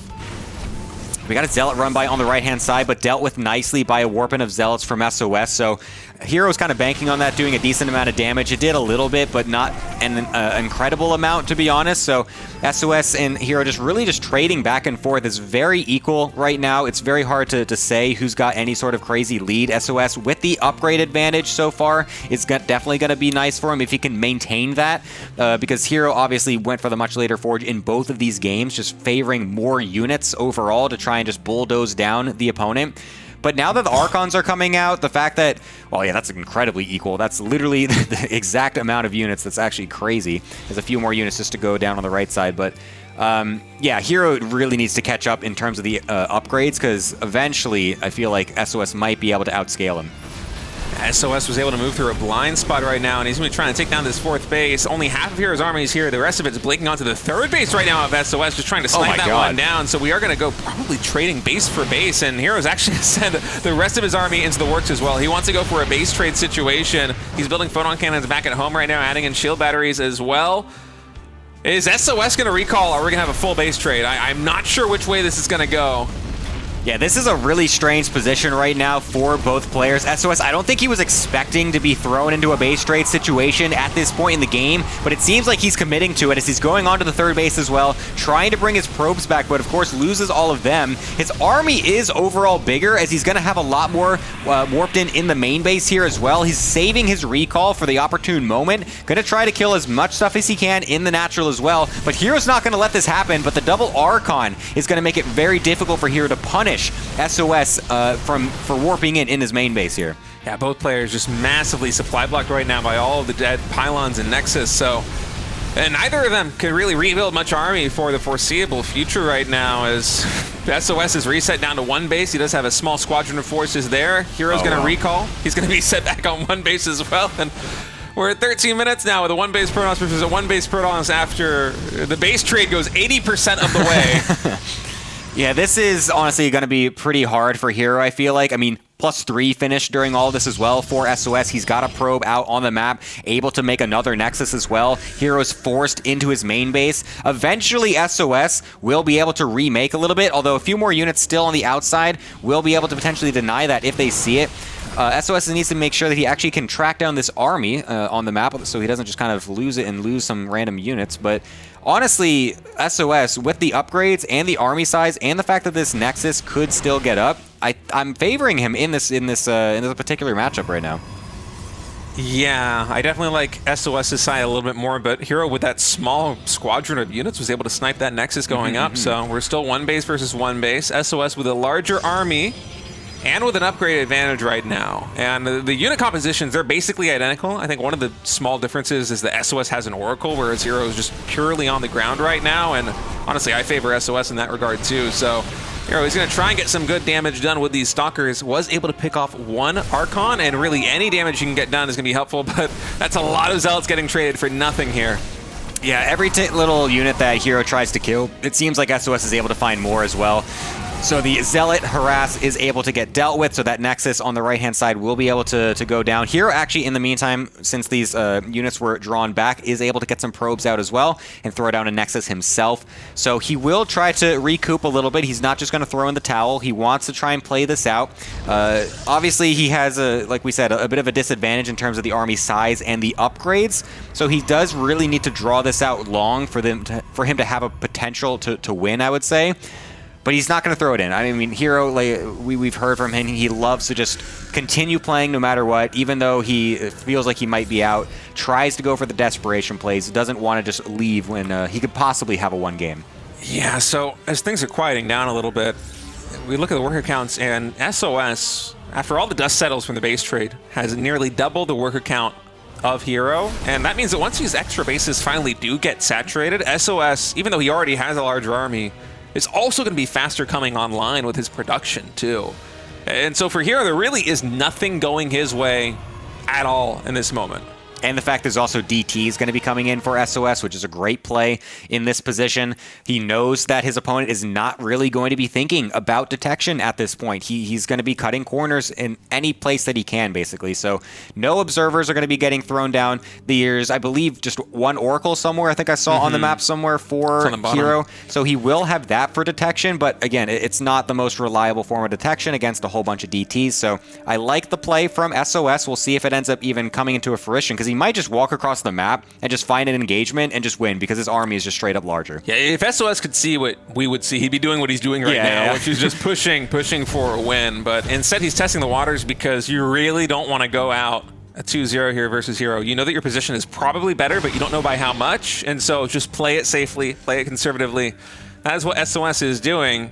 But to be fair, that's also what herO wants him to do, because obviously he needs this game to draw out to actually find a victory. So honestly, if SOS waits a little bit too long, I could see a world where herO does Menangle a way back, but oh, okay, if he just walks into Stasis Wards, that's definitely not going to happen. But then SOS blinks into his own. The total clown fiesta coming out right now, so that's a bit unfortunate. But the DT Shrine has finished, so those are going to be on the map very quickly. A nice play for SOS, of course, to send one to the base where he's least likely to have detection. And now we're going to have an engagement as the Stasis Wards start to wear off. Yeah, and SOS really wants an engagement right now to distract herO from this DT that's going to get some damage done at that next base. And a herO with basically no detection, he's warping in units right now, but unless he recalls the Oracle, he's not going to have much detection. Oh, move commanding right now here for herO. Does he realize exactly where he's going? Okay, he does. He's going to start attacking now into SOS. SOS with a little bit of a better concave right now, even pulling the Zealots back to maintain that arc. And just look at the line of Archons here for SOS. A beautiful engagement for our red Protoss player, and I think he's going to tie this series up 1-1. Yeah, that's the +3 upgrades coming in strong right there. You can kind of see towards the end of that, the army supplies actually did start to get evened up a little bit as herO started to get some more warp-ins in, but the upgrade advantage was absolutely ridiculous, and just the overall army composition, the amount of Archons there against a mostly primarily Zealot army from herO, they just get shredded completely. So really nice management from SOS in the base trade. I mean, honestly, the whole game, being able to call the bluff of that fake proxy pylon, able to get the right scouts off, able to defend well enough versus the blink, and just honestly thrive in the base trade situation. They're just really nicely done. Yeah, that was a lot of chaotic situations, one after another, that herO was forcing SOS into, and SOS navigated them all very, very well. Yeah. And that is not easy to do, especially the way that herO's been playing PvP these days, where it is just complete chaos. You have no idea what to expect. And so we are going to go to a map number 3, a decider match here between herO and SOS. SOS trying to force what would be a really big upset versus the player who's been the best Protoss player for, I want to say, like 6 months now. You know, Classic had this era where he was just the king of the previous patch. And I feel like ever since the Storm rework and some other changes in the previous patch notes, herO has really come into his own, man. He has been on fire, but can SOS finally put that fire out? It's the first series herO is playing in RSL in 2026, and set number 3 is loading up. Let's go to, what is this map called again? Missing You Today. Missing You Today. Yes.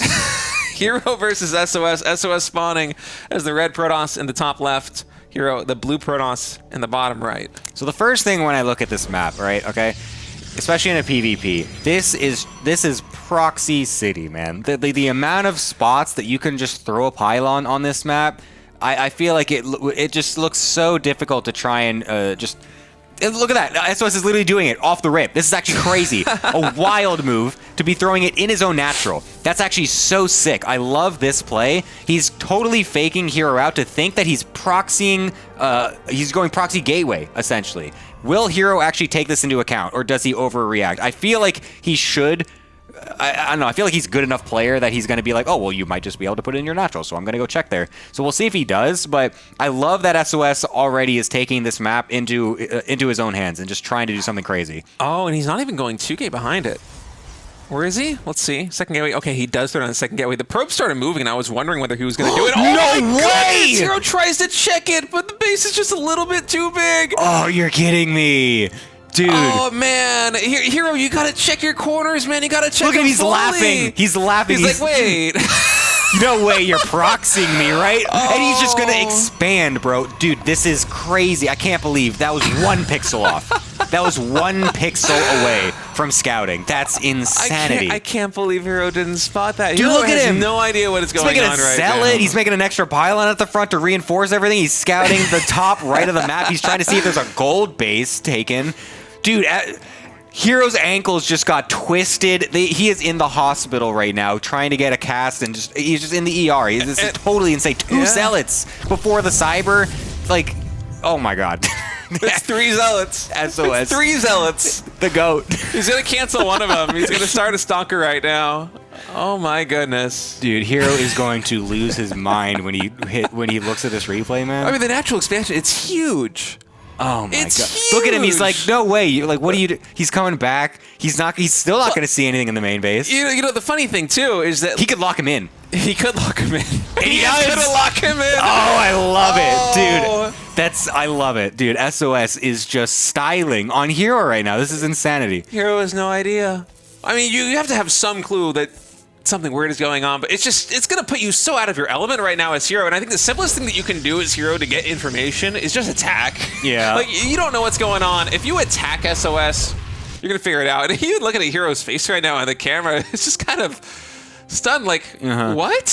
So there is a moment. He has no idea. There is a moment here, though, because the double zealot is going to be actually very difficult to deal with, and herO is just sending it across the map. He's kind of figured things out right now, and so he actually has a moment where his army is surprisingly larger than what it should be. I love the hallucinated stalkers, though, continuing just to feign the fact that, oh, I have so many units here. Keeping the sentries on the left-hand side, doesn't want that to get sectioned off. He laughs. He's like, oh, it was down there after all. Dude, this is just a wild PvP that we're seeing right now. herO trying to do what he can, but he's honestly just going to get stuck at this point. But the 2 extra stalkers from the right are going to come on in, and one of these stalkers is hallucinated from SOS. So herO, once again, despite the way that this early game has gone, he's trying to find ways to pull this one back, and he's doing a pretty decent job of it. Nice micro so far from SOS to keep these alive. Guardian Shield will help for just a little bit, but these 2 zealots, what were initially a panic defense, and what looked like something that was going to be totally useless is now carrying herO in this game to still win anyway. Another Stalker is stuck behind the gateways in the pylon. herO still is winning this game. Oh man, herO, he's a good guy. He's gonna free that Stalker for him. What a friendly fellow. Dude, how is and they're unpowered? Oh, what no way. What was that? Yo, cinema, bro. That was sick. I want more of that, man. Sign me up. I'm literally crying. That was awesome. That's one of my favorite PvP games ever played. That is fantastic. The fact that herO this is actually crazy. Like when you think every single game, herO just got blasted in the early game. Like I'm not even being like hyperbolic here. Like he got owned every single time. That last game he just got completely wrecked by the proxy, and he just wins anyways every single time. That's like so ridiculous. That was beautiful. I mean, if that doesn't make you love StarCraft, I don't know what will. That was the perfect game. Yeah, no. I don't want to watch 40 minutes news fest of TVZ just sitting there with ghosts and whatever. I want to watch that on repeat. All right. I'm gonna watch that one again later, man. That was great. That was that's incredible. That. You know how like after the RSL, after we post the replays and everybody else, like Loco's gonna cast it, and Diggs gonna cast it. I'm gonna watch everybody else also cast this game. Yeah. I want to see everyone's take. It's such a beautiful game. Oh my goodness. All right, well. That series was complete chaos. herO is going to defeat SOS 2-1 here in the second series of the day. He will advance to face Zoun in the winners match here of Group A. We're going to get to that when we come back from a short break, guys. We'll be back in just a moment. Oh, wait. What am I talking about? We have the RSL YouTube to plug. Talk about the YouTube, please. Guys, support us on YouTube. RSL is helping beautiful games like that watch exist in this world. Watch that VOD back when it gets uploaded on the spoiler-free YouTube. Go ahead. Give it a comment. Give it a thumbs up. Subscribe to the RSL YouTube. We would sincerely appreciate it. I'm sorry. That game just has me completely off kilter right now. I was ready to throw to a break. No worries. Oh, my goodness. All right, folks. We're going to be back after a much-needed, very short break. We will see you in just a moment with a winners match of Group A. Hello, everybody. Welcome back. We're going to go on to our third best of three for the evening. It's been an insane game, man. Yeah, insane day, excuse me. That was also an insane game. We've had some insane games in our insane day. Yeah. That last one was just really just a unique game of StarCraft that we really haven't seen ever. I mean, proxying things in your own natural and then losing because of it because your opponent overreacted and then won anyways. Like, I don't know, just absolute clown fiesta. Love to see it. I love it. I welcome it. And so this is what our group's looking like so far. It's Zoun and herO who will be facing off in our upcoming match in the third best of three of the day. And then Reynor versus SOS in the losers match. I always love watching SOS play. I think he is literally my favorite player of all time. Yeah. Like in all the StarCrafts of all the way from... the first day StarCraft 1 came out to now, I just feel like he makes the funnest, coolest games. I don't know if he's going to be able to survive here versus Reynor. It's going to be rough. It's always difficult for him. I mean, he's not what he once was, unfortunately, but he definitely does come up with entertaining games like we just saw. So perhaps we get something cool versus Reynor later. But for now, we're going to be going into the winners match of Zoun versus herO. Some solid maps coming in for our set here. No new ones, so just going to be 10K feet, Ruby Rock, and Old Republic to start things off. So that's going to be nice. Going to be loading on into our first map here to see who is potentially going to be going on to the playoffs. That's right. We're in that game now. One will survive. The other will go into the losers match here. It is Zoun down here in the bottom right and herO here in the top left. Nice. Yeah. So obviously last series we had some strange things going on. So we'll see if either of these two players want to continue with the PvP memery or if they're going to just play a little bit more standard. Zoun, I feel like someone that is going to be a little... he definitely can do some kind of the crazy proxy stuff. He's not, going to shy away from proxy robos or things like that, but he's not going to be throwing out the crazy stuff that SOS was trying to go for, I would say. So I wouldn't be surprised if this one has a couple more normal-looking PvPs overall, but we'll see what happens. Yeah, we're going to have the probe high five here in the middle of the map as they're both going to be scouting each other. It is double gas here for Zoun. although it looks like herO's second gas has started a little bit later here. So right now the builds are basically mirrored. Yeah, they're going to be both going for the 2-gate openers, so not going to be doing some 1-gate stuff like was more common in the past. SOS was trying to go for some of that as in the last series, but again, that's a bit less standard anymore. Of course, a lot of the maps as well have changed to make it so it's more difficult to do that. Not as many maps with a natural on the high ground, which is what those 1-gates are so good for, but so yeah, it's going to be just some 2-gate versus 2-gate stuff as herO does hide a probe in the top right-hand side of the map. So we'll see what that's going to be doing as he just makes the pylon and then sends the probe out. It looks like he might just be trying to do this as a fake, is not going to actually commit to it, just going to make Zoun think that there's actually something on the map. I think this should be used more often, to be honest. I think the first time I saw this, it was a pretty long time ago. It was pre-StarCraft 2. I saw somebody do it in StarCraft 1, and it was one of those moments where like new wrinkles formed on my brain, where I'm like, oh my god, you can just hide it in somewhere completely meaningless, and they will react. There's not really a world where the other player goes, I think you're actually just putting a pylon in the middle of the map and not you kind of, if you're a good player, you kind of have to start to compensate for what possibilities are occurring on the map. Yeah, you can't just ignore a missing pylon at 2 minutes in the game. It's something that needs to be addressed. You need to take it into account. And so Zoun is having to, of course, look around the map at this point. He's got 2 probes doing so even, trying to find where this proxy is, but it's just totally on a random spot of the map that will not get scouted anytime soon.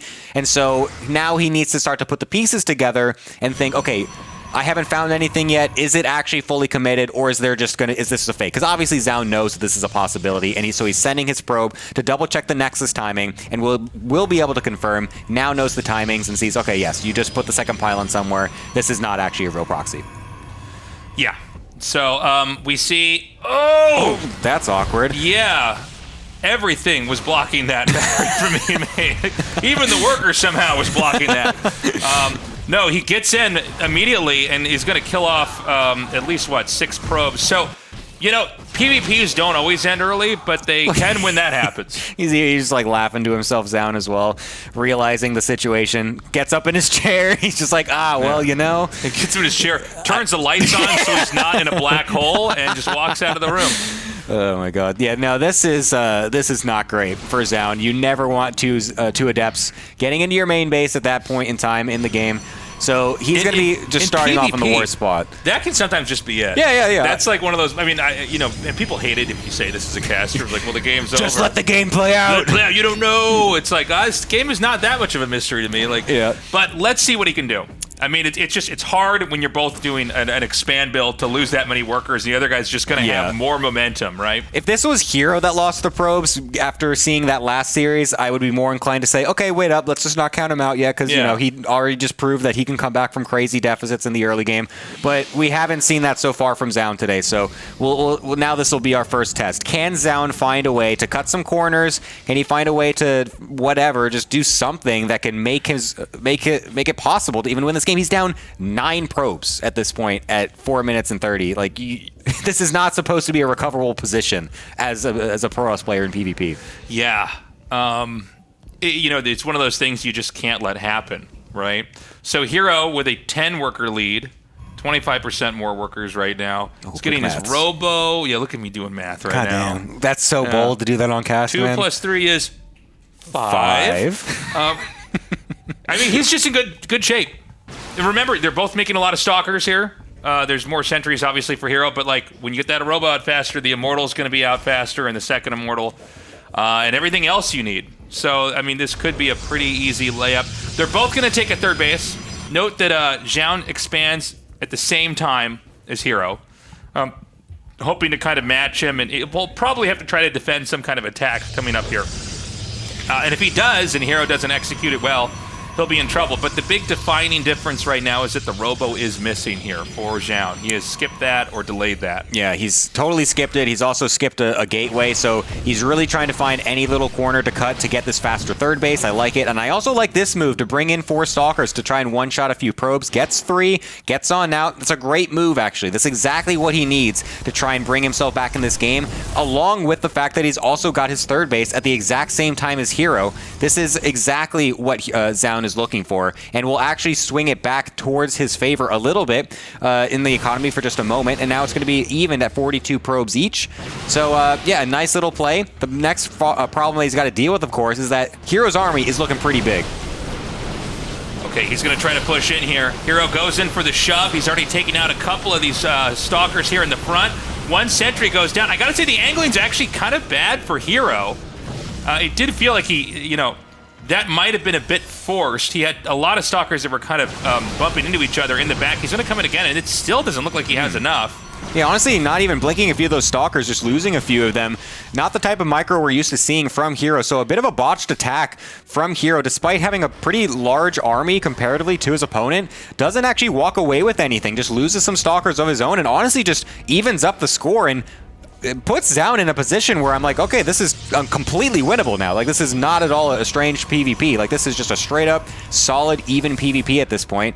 And, yeah, this is interesting. Both series we've had so far, it's a Protoss player getting super far behind early and then just finding a way to make it even anyways. Yeah. Well, I think the attack was pretty bad by herO, honestly. Yeah. I didn't see any kind of clear edge. I was talking about Immortals, but he hadn't made any of that in that point in time. Yeah. And I think if he had maybe one or two, that would have worked out nicely. There's a Dark Shrine being made here for herO. herO also forgot charge. He's only just starting it. Zoun's is totally finished. Wow. That's unfortunate for him. So he's going to be really late on that timing as well. That happens, man. Yeah. Sometimes you're in one of these heated games and you go, oh, I forgot one of the key things that I had to get in this game. It's going to be another Adept drop over here. He's going, all right, well, what worked in this game so far? Let's go back to that. Let's put 2 Adepts in his main. Well, he's going to get a couple probes, so he's moving quite a lot of those. So only 3 in total, not an incredible amount of damage. 4, okay, at the end, very nice. But keeps the Prism alive at least, which is good. You want to be able to keep that there. As the Robo Bay is also going to be finishing up for Zoun. Zoun is someone that actually likes going for really fast disruptors in PvP. He does this frequently. He did this last year as well. I've seen him a couple of games doing this in the last couple months. So he's definitely someone that prefers going for this style more so than others, and it's not something you normally see because it's usually a bit vulnerable to try and go for such fast disruptors. You can easily get jumped on while you only have like 1 or 2, and then you just kind of get broken really quickly. So a bit of a gamble of a style to go for, but if it actually lands, then you are going to put yourself in a great spot with your army. Yeah. 4 bases for herO up at the top. And, very different comps. I think a couple more of those disruptors come out, and it's going to be really hard to fight. herO's coming down. And the Robo, by the way, I think the first one here for Zoun is about to finish. So he's had a very different... Oh, no, that can't be right. Excuse me. That would be the second one. Yeah. Excuse me. He's like literally making disruptors. I'm like, it's the craziest part is he's making disruptors without a Robo. Isn't that... So he got hacks on? What the heck is this? Aren't you glad I'm here to tell you what's happening in this game? Like... It's good to be back, guys. It's been 2 months. It's good to be back. I'm like, and these players are both Zerg, I think? I'm not sure. So, we've got a Warp Prism coming in here at the top. And what's in that? I think it's just a couple of Zealots, or maybe the double Adept again. Yeah. We'll see. It's a couple 3 of Zealots. Okay. So he's going to get on top of the cannon to try and kill that off, but not quite sure if he's going to be able to, as the posturing with the army is going to be the real threat here for Zoun. So, he's going to come in here. Now, these... Oracle shots. Ooh, he overextends with one. They're having a hard time getting through here. He has another Oracle in the back. The problem is most of the Archons, the Immortals, have done so much damage to these Stalkers. There is a long period of time between those Oracle shots. It looks like Zoun has enough to drive that back, but a lot of workers have been killed here. Yeah, the disruptor shots actually killed a few units each, which was still pretty decent. So he's able to keep this army away for the most part. However, the Zealots killing so many probes is actually ridiculous. The DT as well doing incredible amounts of damage, like you mentioned already. This is going to be still a very awkward situation for Zoun. He's going to have to probe back up a little bit, but I'm not sure if he lost too many of those disruptors or not, but he really needs to make sure he does keep those alive. So, okay, so the first 2 did actually get killed off. That's actually massive that herO is able to keep those as low as possible. They're like tanks in other matchups where you just want to keep them as low as possible. Otherwise, it just becomes way too difficult to engage properly if you don't have any of your own. So Zoun really needs to wait to make sure he can get a few more out before he actually feels super comfortable here. He's going to come down again. Now, the way the battery's placed here with the Nexus, it's actually a smaller set of surface area for Stalkers to fight with. So there's a little bit of awkwardness here. And what he's going to do is all the disruptors are down here to zone out these. Oh my god, that was a little scary. To zone out these stalkers, but there's going to be a lot of zealots coming in here on the side. And I don't know what's over here. Yeah, there's not that much. So he's right-clicked these over into the natural, I think. And it's important that he doesn't use his charge until it's time to trigger it.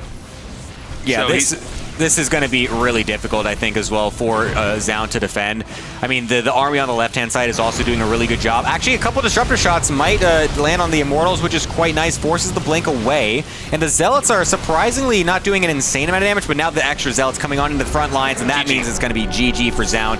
A nice effort to try and come on back with the disruptor play, but unfortunately he was just a little bit too far behind from the early game. And that just kind of shows what happens when you do try to go for the disruptors, like I was mentioning, where if the Protoss on the other side is very well aware of what's happening, they can easily just punch right on through before you get the critical mass, and you're left scrambling trying to defend every position. I gotta say, I think Zoun did a really good job, considering he lost that many workers early on. He fought back pretty well, but I don't know. You know, herO, look, Zoun's improved a lot. He had a really great year last year, but it does feel like herO is just a bit more complete. Yeah. You know, when it comes to everything Protoss. I mean, he's just way more experienced overall as well. I mean, he's been having just these impressive years for like over a decade at this point. Came back from the military and still doing well and stuff like that. So, I mean, herO, like you said, he's just the complete player. He's able to read these situations so well. It feels like he makes the game-ending mistakes less than his opponents. As much as we like to meme him for the the PVZ walls and things getting through his wall all the time, he still finds ways to make it work and just kind of maneuver these chaotic situations better than most other players. So we're going to go into Game 2 on Ruby Rock and see if Zoun can even this out, or if we're going to have a 2-0, and herO is going to continue that streak all the way from the last 2 seasons of RSL. Yeah, I mean, he's coming back as the offline finals champion, coming out as the Season 3 champion. Are we calling that? No, they can't be 2 seasons, right? Because this is Season 4. In my head, I was like, wait a minute, that little, the finals isn't a season. It's like it's a win, though. It's a world championship. He's the best StarCraft player of all time because of our events. He's your RSL world champion. So, anyways, he continues, the streak from the offline finals and Season 3, looking very good. So we're going to go into Ruby Rock here. And let's see what kind of game we're going to get. It is an early scout from herO. Yeah, he's going to be trying to get across the map just to know exactly if Zoun's going to try to go for some one-gate stuff. He might even just proxy as well. That's always an option. But I believe with the trajectory, it should just be going for a scout to see exactly what's going on. Zoun even trying to check his natural there with his own probe on the minimap just to make sure that herO's not going to throw out a crazy proxy 2-gate or something in this game, but not going to be the case. I would actually be blown away if any of these players proxy gateways across the map this early. Not something that's really worked for many years, but would love to see it, to be honest. But it's just going to be a totally normal 2-gate versus 2-gate opener just again. Yeah, and I think this will probably be a smoother start here. Again, very rare to see anybody really let the 2 adepts in.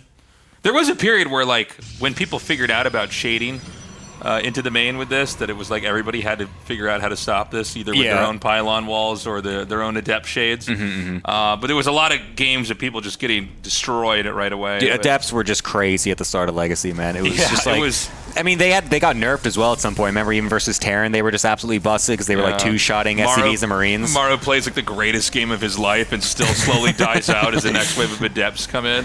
I think also people weren't used to how they moved. Yeah, it was a totally unique thing for StarCraft. You never had something like that could literally be in 2 places at once. Right. So it was just a really big, just kind of skill curve, adaptation curve, I should say, needed. And basically, people got so much better at kind of holding that and managing it that, I mean, it's funny, it's just interesting to see how people kind of build, the scaffolding around the stuff that's hard, and they kind of, that comes out, and then there's scaffolding built around that, as they kind of become more and more complete. And here we are in 2026, and they're still getting in and killing probes anyway, so and then every once in a while, great unit. It's like the TIE fighter going right into the Death Star. Or sorry, the X-Wing. X-Wing. Sorry, I just exposed it. I'm not a nerd. I'm like, it's not Gandalf. It's like when the Starship Enterprise went into the Death Star. And then Gandalf says, "Let the Force be with you, Mr. Potter." Yeah. You're a Jedi, Harry.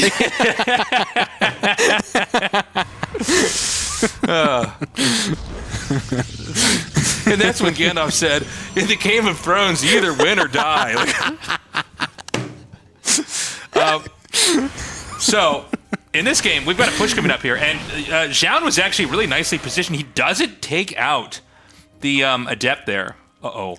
Look familiar? Okay, so he's not going to be able to shade those in. Oh, my God. Okay. We have the Immortal coming right now for Zoun. Yeah, it's interesting that he went for Robo first, actually. This is not something that you normally see as much in this matchup. The Twilight is much more common. Stargate, obviously, pretty useful as well. But he's going for the fast Robo, so that honestly leads me to believe he might be trying to go for some Immortal Glaive timing later on in the game. That's something that comes up pretty often. The fact that it's Immortal first is kind of crazy. I wasn't paying too close attention because we were laughing about things, but yeah. I wasn't sure exactly the reason why he went for such a fast Immortal here.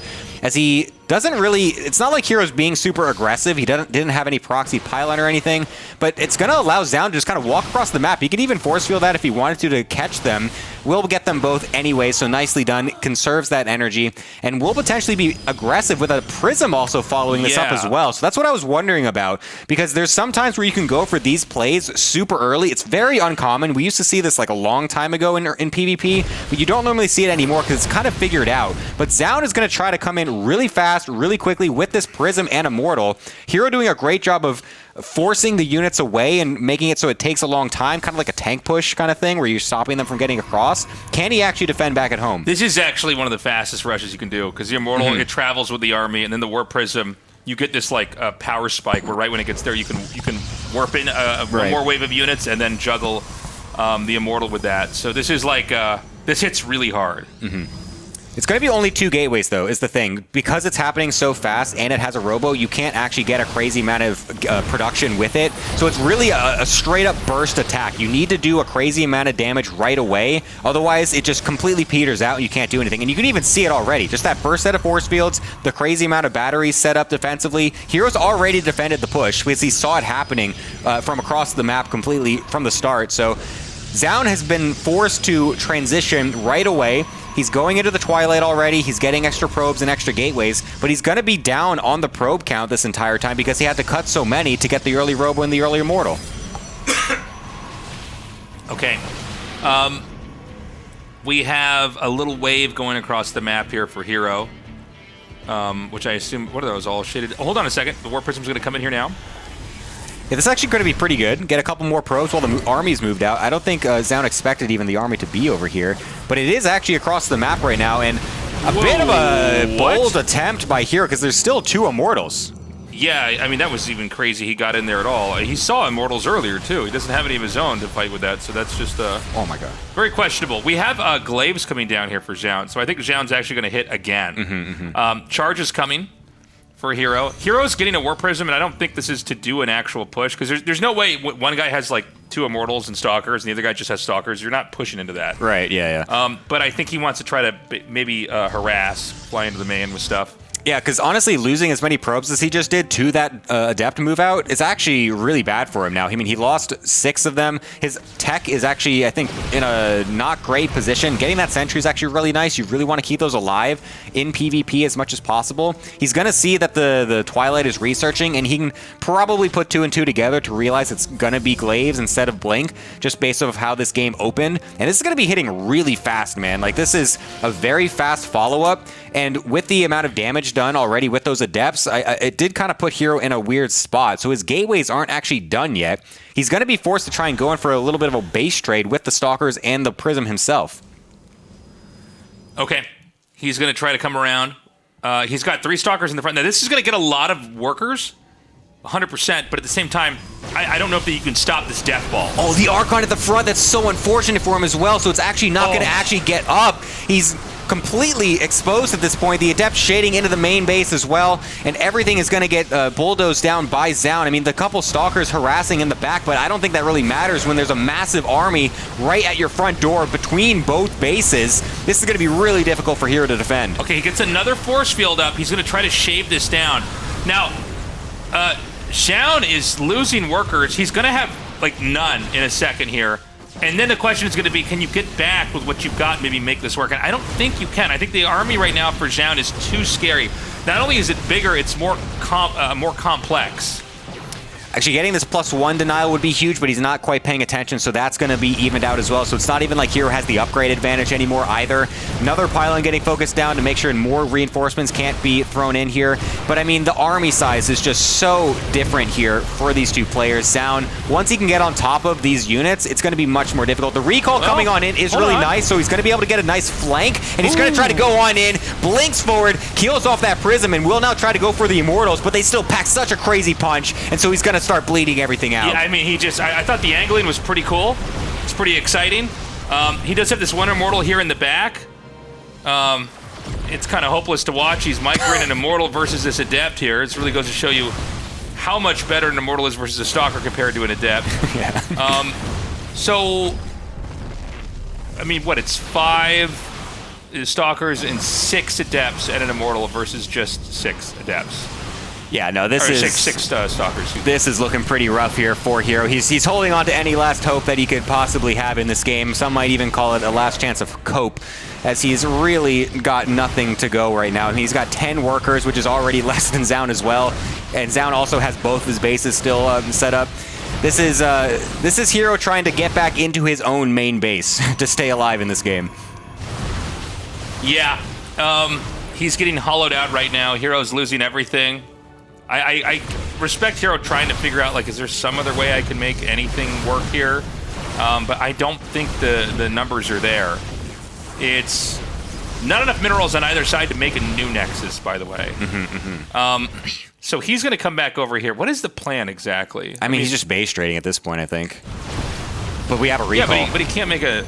Yeah, well, I was going to say, not only that, he can't make a Nexus here. It's like you can't trade bases if you can't have your own base built there. Okay, so this game's probably going to end. Or he's going to run away for longer. Oh my god, he's bringing the Prism with the probes in it to attack. That's awesome. All right, well, let's see what this can do. I don't expect it to do much, but who knows? Yeah, there's no way you can win this, right? I mean, this is just not possible. Okay, he's going to attack the Warp Prism. Even then, you're like happy to have the Warp Prism even eat a little bit of extra damage, right? Nice. It's all about just getting a little bit more damage sponged up on that Warp Prism instead of the rest of your army. Crazy game. Yeah, I mean, honestly, pretty well handled by Zoun. Again, it was a bit of a strange early game from both players as well because of the way that herO just kind of knew what was happening from the get-go. He saw the push happening so early and was able to defend completely, and so Zoun was still behind on the economy, but with the nice follow-up push and with those double Adepts coming in with the Prism at an unexpected time, catching herO when he was trying to go across the map, just managed it very well and just came in with a nice follow-up push and just kind of blew herO out of the water there. Yeah, I mean, beautifully done. Zoun fighting back very, very nicely. I really do like the Immortal first into Robo push. That is a really, like... I love those builds, too. You get knocked off yeah. your feet really fast if you're not ready for that. If you don't realize... Because it's so uncommon nowadays, especially. Yeah, I think it's still really good. Yeah. If you're not keeping on tabs with everything, especially if you didn't open, like, a Sentry opener, which nowadays... There's a lot of Sentry openers nowadays, but you still catch people not going for that sometimes. So if they don't have a Sentry to deep scout into the main base, they could have no idea that that's even coming. And then boom, all of a sudden you have an Immortal and 3 Warpins coming on in. It's one of those crazy. builds where you just think you're in a normal game and then you get blindsided by this. And a lot of times you'll just lose. So we're going to go to Old Republic. Excuse me, Old Republic here for map number 3. This is the final map with these two. The winner survives Group A. Day 1 here of Season 4 of the RSL. I thought it was going to be herO, but it very well could be Zoun with that second win. Or first win, excuse me. He always seems to surprise us. We always kind of count him out a little bit just because he's not always been like at the super top echelon as some of these other players. He's always kind of been in their shadow a little bit, but he still comes into the RSL and just always surprises. He goes deep in some of these events, continues to do well, puts up great games. So yeah, he potentially can come out first right now in this group to go into the playoffs as our first player. So anything's open. It's PvP. Anything could happen. Let's see what happens. Yeah, let's do it. I've really been enjoying watching these two play against each other. Yeah, you know, I'm kind of on the same page as you, Gemini. We're like, I'm just so used to Zoun. Oh, you know, obviously he's good, but just sort of, you know, compared to herO, herO's always kind of taken the lead. Yeah, yeah. But I mean, he's really gotten so good this year. Sorry, last year, and now here in the start of this year, he might get out of this group. Yeah, we'll see if he's able to keep everything nice and, I don't know, just doesn't lose his mind a little bit, doesn't let the tilt happen, or doesn't let him get frustrated or anything. Right. Just kind of keep himself nice and solid. As we do have the two probes going to the right-hand side each, either checking for things or actually going to be throwing their own pylons down. We'll see what happens as the probe for Zoun looks like it's really leading towards an actual proxy, whereas herO more so it looks like he's checking for things. We'll see if... Oh, never mind. He just throws it down himself, and that is 100% a pylon that is actually proxying things. Yeah, Zoun's now looks like he's going for the fake proxy, like herO tried to go. He's trying to give the map a belly button. He's not going to make anything else there. No, that's going to be like a robo. That's a robo, Gates. 100%. Yeah. So, interesting. herO going to pack a real punch here. Probably going to be an immortal push here in the front. Yeah, there it is, the robo. Although I have seen one or two of these where they make the robo and they get a war prism immediately. Yes, that's also possible. That's actually pretty good too. Yeah, you go for the prism and then just mass stalker, and then you try to either elevator into the main a little bit, or you just try to bust down the front with the stalker micro. I assume the decision on which one to go for is based off what kind of map it is. Like, is there a weakness where you can kind of exploit elevatoring into the main? Sometimes it's the map, sometimes it's what you see the other player doing, because if you notice, if you can't get the scout in and then you notice they're actually going for a one gate, which is not as common, but it does happen sometimes, you want to go for that sometimes first, because they're going to go for Stargate defensively, and going Immortals is going to be pretty much useless versus that, so you get the Prism and the Stalkers, and you can actually out-micro them a little bit. Whereas this time, it should probably be the Immortal. Nice, I waited for it. Yeah. I didn't want to be the guy, the caster that just like says the right thing. You were close to it, Gemini. You were like, I swear to you, I swear on my firstborn child, this is an Immortal. I wasn't quite. It's the first day. I wasn't gonna throw my hat in the ring so hard so early. But yeah, he's gonna go through the Immortals. It's the more likely option, of course. And so we'll see if Zoun is able to defend the proxy robo, the infamous proxy robo in PvP. Oop, oh, wow, he's away. Actually not going far enough. Okay, well, he sees the Immortal anyways. Okay. Yeah, I was going to say, like, it would be huge to see that, but the Immortal burst through there. No second unit beam made? What? He's well, he doesn't matter. He knows where it is. Yeah. He's like, that just seems early. That's weird. The pylon will finish up, and that's going to be the Prism coming up right afterwards, which is the normal thing to go for, as the robo was scouted, of course, and you just want those forward warpins anyways. So herO's going to go ahead for the Contain, as there is a proxied Stargate, though, on the map. Zoun did bring that probe back and actually make it over there, so that could potentially be unscouted from herO. He got into the main base earlier as well and saw no tech, so he might be aware that this is a possibility, just kind of assuming that there's nothing in the main. Maybe it's on the map here, so we'll see if he's got a battery. What is he doing? Why is he coming home like this? Yeah, I thought he was going to go for the Contain. I think it's probably better for him to go back. If he's going to have Stalkers back at home, he can fight off the Oracle. I'm actually very confused. Like, because normally you just stay at the bottom. You just have a sentry, you force field him in, you just make it so that, and you also threaten to make it look like, I'm all-inning you, but then maybe I'm expanding behind. But he's bringing everything back home, which is, again, I'll be honest, I just don't really know why he's doing this. Well, let's think here. Why would he send it all back? Because it's not like there's going to be a proxied robo and like a million units suddenly attacking you. It's probably going to be just some light harassment, like the Oracles or something, but he's just coming on back. It's okay. He's going to go all the way back? You know what? This is like Mario in the season 3 or whatever, when he just kept going back and forth with the SCVs in the middle of the map. He's like, well, I don't really know what I want to do, and you know what? Neither does my opponent, so that's fine. So, funnily enough, Zoun is expanding first and is going to be hit by this rush regardless. Now, the Oracles are going to come in here. They're going to kill off, about 6 probes, which is a lot. Okay, I was going to say, you got to cancel that right away. The damage is going to come down pretty heavy. And he's going to try to hit this out here. Now, he can hit the pylon. It's kind of hard to get rid of the gates, and especially the cybernetics core. the positioning here, this is pretty deliberate, but at the same time, I think he's going to let him up. But the two Adepts come into the main. He's just going to come in here and try to take a fight. The Oracles are nowhere to help out. Probably pretty low on energy anyways. The Gateway and Cybernetics Core set up such a wall that they cannot... the Stalkers for Zoun can't hit the Warp Prism. So I think herO just wins this game. What a strange interaction overall in this game.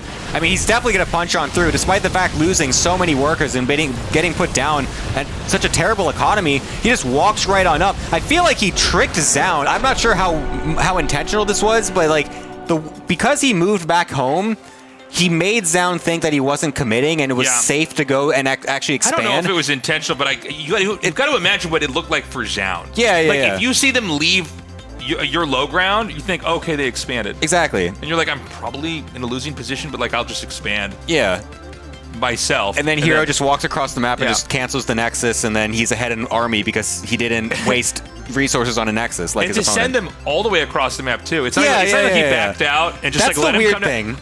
I could see it if you like back up and then they just come down and build the Nexus and you're like, exactly. He's running while he's stuff and kill him. But he went all the way back to the starting location. Then he's like, wait a minute. You know what? Let's get back over there. What are we doing over here? Let's end this game. What am I doing back on the other side of the map? I don't know. Very interesting game, but there we go. herO on to the playoffs, first player to do it. Yes, guys, there's one thing we all need besides food. Clothes. Shelter. You need clothes. Shelter. Friends. Yes, but also clothes. Guys, we have a ton of great merch at TastelessTV. No, it's not. It's TastelessTV. I'm basically just reading. I'm becoming Ron Burgundy here. I'm like, TastelessTV swag. Check out our super sick merch over at TastelessReds.com. RSL Revival Tasteosis. Hello, RSLians. Yes. Guys, you get a discount code if you are a Patreon supporter. That's it. So go buy our stuff. Sick. That was the greatest plug of all time. Tasteless, is that why you do this for a living? Guys, we're going to take a break. When we come back, we're going to go on to the losers match. It'll be Reynor versus SOS. We will see you soon. Welcome back, everybody, to the RSL. We are getting ready to go into the elimination match here in Group A. Reynor versus SOS coming up, another PVZ. How you feeling about this one, Gemini? I am thinking this is going to be difficult for SOS. These two played against each other last year as well in one of our RSLs, and it was not particularly close. Although I will say I do remember a very fun game of SOS trying to Mothership Rush on Persephone, which was very cool, which got blasted, but it was cool. It was cool, okay? And so that's what I'm kind of hoping to see in this match. Something cool that SOS can bring in, something a little different that we're not used to seeing, because he's very good at coming up with very fun strategies in any matchup, basically. So I'm going to see what he can pull out of his hat and if he can potentially surprise Reynor with it in this series. Yeah, looking at the group standings here, the first player to emerge victorious here from Group A in first place. Zoun is waiting in the wings for the final match against the winner of Reynor versus SOS. Our map is loading in. It's going to be Throne of the Dunes here for map number 1 between Reynor and SOS. Let's get to it, Gemini. Hell yeah, State. Let's do it, man. Another new map coming in on the first day. I love it. These pro gamers, they're bringing in some new maps that they're not used to playing, but they are, they're treating us very nicely over here. Spawning in the bottom left, doing a 12 pool. Your red Zerg player is Reynor. And the top right, SOS getting 12 pooled. Excellent. That's all right. That's not what I was expecting to see whatsoever. I feel like pro Zergs for a while now have just kind of collectively said 12 pool is a garbage opener in PvZ. So the fact that he's actually bringing this out. And the drone coming in to fake the hatch as well. Oh, so SOS is going to see this. I love this too, that he actually just sends it to the third. As like this is what you would normally do in this situation where you see the probe. You're like, yep, I'm just going to send it to the third base. And look at that, he's not even fully checking in the main base either. He's played too many games against Dark. He doesn't want that drone he's to actually juke him. He's doing a proxy hatch. Oh, he is. That's what that probe, or that's what that drone is doing. Oh, I love this. Dual purpose, man. Dual purpose. Tricks SOS. SOS still hasn't scouted. He's going to see the 3 eggs right now and be like, huh? What's going on? Scouts the 12 pool, so now he knows what's going on. And the drone is here. It drops the hatchery. Unfortunately, I think SOS can still fully wall this in. It is not fully walled in just yet. But Gemini, you're the Protoss Wall-in expert. You're going to know that with just one more building, he can fully clog that gap. That is true. He can do that. And since he is not herO, I have full faith that he will. But this is still going to be a bit awkward because he's going to be, of course, playing against Zerglings that are coming across the map. And whether or not this hatch finishes is actually another question. Sometimes Zerg players will just do it where they just throw down the hatchery, totally screw things up, and then just cancel it, and then just macro out behind it anyways. He might still finish it anyways, just to have the creep spread and potentially block the Nexus as well. But for now, we're going to be trying to kill off this hatchery while the Zerglings go onto the gateway to deny any extra units from spawning. It seems like 5 Lings can attack at once. That gateway already going down to its hull. Shields removed. Second Zealot about to finish. And with, I think, very few, no, in fact, 0 Zerglings following up from this one as Reynor is macroing out of this. So I should be safe, but you gotta be really careful. Those probes blocking the entrance right there, so 4 more Zealots, or 4 more Zerglings, excuse me, cannot get in. Once the Adept comes in, you have a range unit. It's gonna simplify matters a lot here for SOS, as Reynor will allow the hatchery to finish. No Nexus can be thrown down once that creep spread gets into the natural expansion. And now those Zealots have to get to work on this hatchery, but still, the Zerglings are threatening that gateway. Yeah, honestly, I think this is going to be pretty good for Reynor. I mean, he doesn't want to be super committed with this. He's obviously going to continue to make a few more Lings and whatnot, but he's not trying to end the game necessarily with this. He's trying to force SOS to overreact as much as possible and to delay the natural for as long as possible, and then eventually he'll just kind of macro out of this. The Queen just did a cool, he just skated on that creep there. That was pretty sick. He's going to try to throw down a creep tumor, but gets denied immediately. So very nicely done by SOS to deny that. But I'll be honest, these interactions I'm actually very unfamiliar with. This is the thing I hate playing against the most in BVZ, so I'm never sure what position I'm in when I'm playing against this kind of stuff. And so whether or not Reynor is going to be fully satisfied, I'm not entirely sure, but I feel like he should be pretty happy with the situation that he's got himself in. Yeah. Oh, is that Zealot actually going to go down? No, barely survives. My goodness. All right, Oracle gets fired up here for SOS at 400 minerals. He should be throwing down natural expansion in just a moment as that creep is finally receded outside the next planting spot. And usually when you go for this kind of defense here as SOS with 2 Adepts and 2 Zealots, we're going to be setting those units cross-map to deny any potential third base here from Reynor, and that should start to equalize things economically a little bit, but as you said, Gemini, it's a very awkward position to be in, frankly, for anyone, I think. Honestly, what I wouldn't mind from SOS right now, I would kind of like to see him just throw down a really fast third base. Because with how much aggression is being thrown down by Reynor and how much resources is going into it, it's very rare that they're probably going to have gas behind this as well, so they're not going to have fast speed. So you have an opportunity as the Protoss to have a couple minutes to just recoup, and what better way to do that than just throwing down a Nexus that can't be attacked or harassed whatsoever. So I feel like that could be a decent play if SOS tries to go for it. Instead, he's just being more defensive, not sure exactly what the follow-up might be, getting a Void Ray behind this as well, potentially to send that across the map and maybe deny a third base, which is another avenue that you can go since these other units on the ground are still here too. So he might be trying to contain Reynor at this point now, being the on the opposite side, and do that. But actually, whoa, okay. Or he's trying to hide the fact that he's going for a Fleet Beacon, which is very on brand. Yeah, Fleet Beacon off of 1 Stargate. This could be a slow trickle out of Tempest, but I'm wondering if it might be for another really fast mothership. You said that he tried this versus Reynor in the past. It did not work out, but as a follow-up response to the 12 pool that Reynor dished out earlier on, I kind of like it. You know, Reynor is a little bit limited right now. He only has 2 hatcheries. The third base not done just yet. The Void Ray, Zealots, and Adepts might even be able to delay this one a little bit more. And this means that Reynor's not going to have a lot of Queens because he's going to be morphing in the lair at one of these bases, and that's only so much production time available for him on the 1 hatch in the natural expansion. Looks like it will be the Tempest. Stasis Ward not accounted for as all the Lings actually get caught by that one. Will allow the rest of the units to go onto the Queens, potentially kill some of those off. Forced to use a Transfuse, but doesn't actually keep it alive. We'll get some more damage done on the Void Ray in exchange, though, and force these units away. So at least this will keep the base up for Reynor, which is critical, but loses a few units and makes it a little bit more awkward for him as he forced a lot more Lings on the response as well. Yeah, Lings will finally be able to clean up those Zealots and Adepts. So the third base not getting delayed. And Reynor, although he did lose 1 Queen because of the Stasis Trap, he is still, at the end of the day, going to be able to clean up all 4 of those Gateway units. And it will, in fact, be Tempest. Excuse me.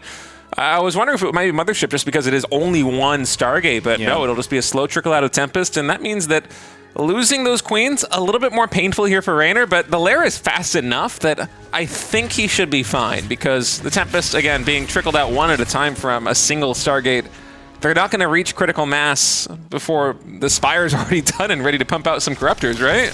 Honestly, what he's doing, though, behind this as well, he's getting a bunch of extra gateways, he's getting a Twilight Council, and so he's going to just do a mass switch into ground after faking the fact that he's going Tempest here. The fact he's still getting the upgrade for them to get the extra boost versus structures and whatnot, so he's still kind of committing a little bit more than I would expect, but I feel like Reynor has an opportunity to get totally sidelined by the mass ground switch if he's not fully aware of it.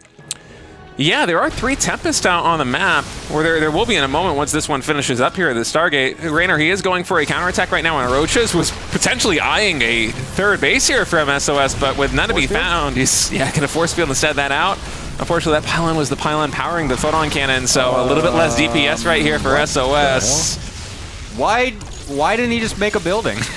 He's got like 1,000 minerals right there with that probe pulley right there, but he just let everything through anyways. I guess he'll just kind of clean this up anyways, so it's not going to be the biggest deal. For a second, that was really strange, but loses a lot of HP on the Tempest as well, which is not exactly great. So the Tempest haven't done an insane amount. 6 kills is cool, I guess, but it's still going to be a 3-base Reynor against a kind of weird economy SOS. I guess the Tempests are still going to be doing something, but I guess the Corruptors are here too. Okay, what the hell is happening in this game? State, talk to me, please. Yeah, well, one of these Tempests is going to get taken out. The other one should be able to recall to safety, assuming there's energy on the Nexus. The way that SOS is running away, I think there might not be energy on either of these Nexus.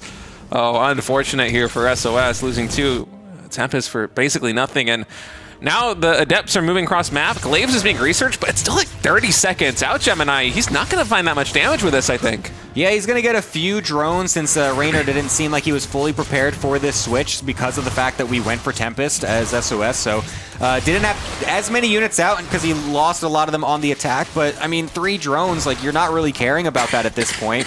He's not going to get too much extra as he just shades into a bunch of queens and a couple of roaches. So, again, these will get killed off. There's units and Corruptors across the map as well for Reynor. They're actually targeting down the Nexus, but do get forced off by some reinforcing units. I believe they warped those in, so that'll be fine. But the Adepts are going to continue to go, now that Glaives is finished, might actually find some extra damage, which could really swing the tide. Yeah, drones hiding from these Adepts with the safety of the Roaches, as eventually Reynor's going to be able to corral these 4 Adepts who've just been shading every which way over the last few minutes. And that spells the end of the Glaive harassment coming in from our Blue Protoss player. And on SOS's side of things, Blink is only just now starting up. We have no Forge upgrades. I think there is 1 Tempest on the map with, what's it called, Kinetic Converter or something? The anti-building upgrade. I do not know the name of that upgrade. That is probably the only one I don't know. Mapu's mousing over it, but it actually doesn't actually show what the name is. We're never going to know. So hard. We appreciate you, Mapu, but yeah. But in any case, I mean, Reynor, he's basically going for a Stefano-esque Roach Max on 56 drones only, and I don't see any way that SOS is going to be able to hold on to this with Blink not even halfway done yet. Yeah, no, he's got like absolutely nothing to defend against this. He's got 34 army supply.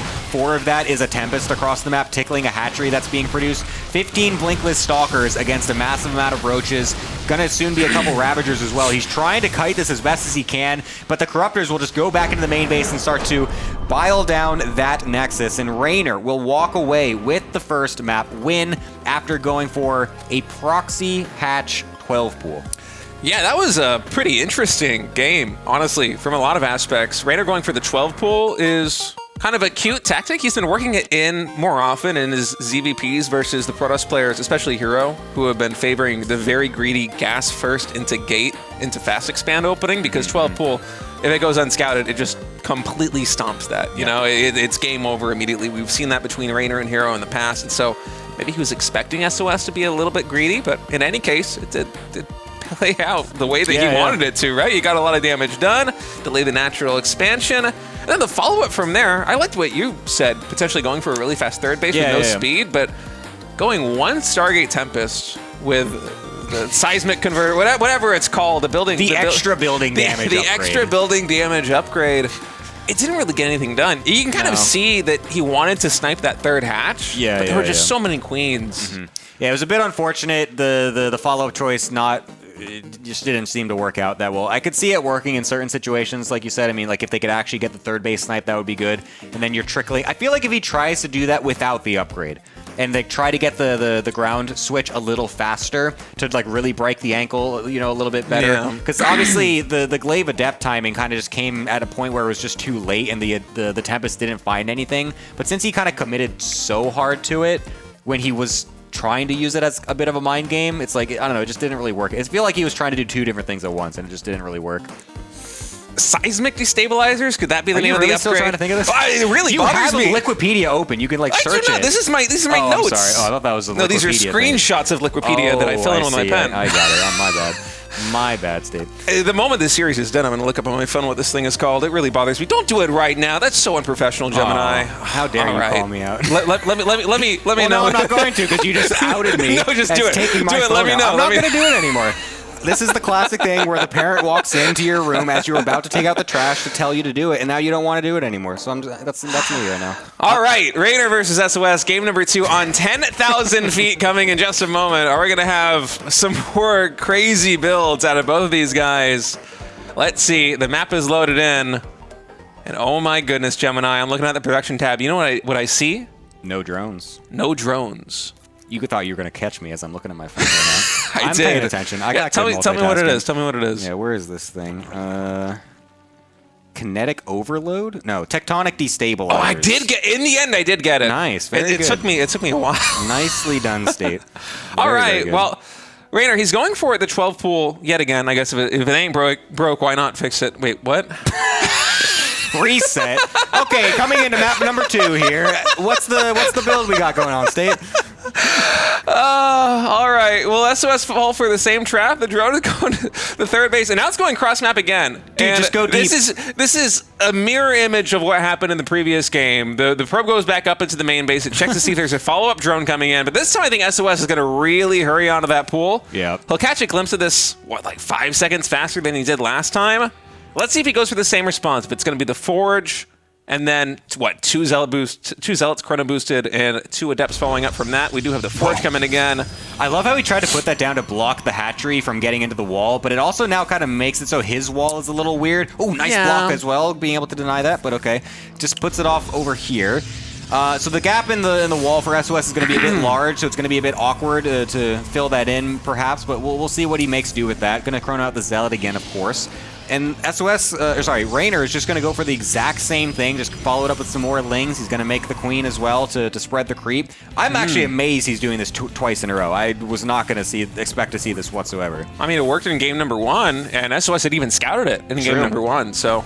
Oh, he's going to try it again. Yeah, Zealot just able to get the wall in time, and we have more Zerglings being produced this time. Actually, we have a full drone pool. I'm looking at the mini-map right now. Those are not Zerglings coming in. I love this. Oh, this is excellent. Oh, that's actually so sick. And since the gap is larger as well, it's actually going to be much easier to filter those Lings and drones in. I mean, obviously, you mineral walk them, but then the Zerglings can get actually a slightly larger surface area, which is pretty important. SOS now realizing at that 1 split second that the drones are here, throws down the cannon to try and defend. Does he pull from his own main? He does. Lings and drones coming on in, trying to get this around. Can SOS hold this off?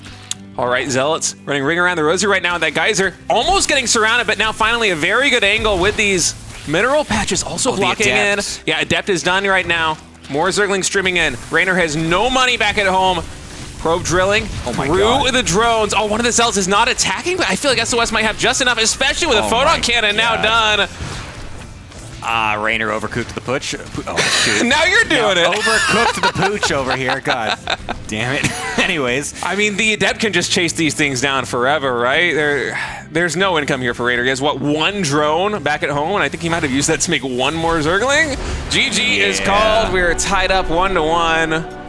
Pretty quick 1-1 score. So I wasn't really thinking that Reynor was going to be the guy to pull out the weird stuff from the hat, where it was going to be SOS, doing this kind of stuff, but I like the idea. I like that he brings out the full committed one first, or sorry, the less committed one first, to maybe then the next game doing it, he's maybe SOS has a slightly lesser reaction. He's like, oh, well, I defended too hard that game. I need to make, a couple of alterations, not go so hard on the defense. And then, boom, you get hit by the drone pool.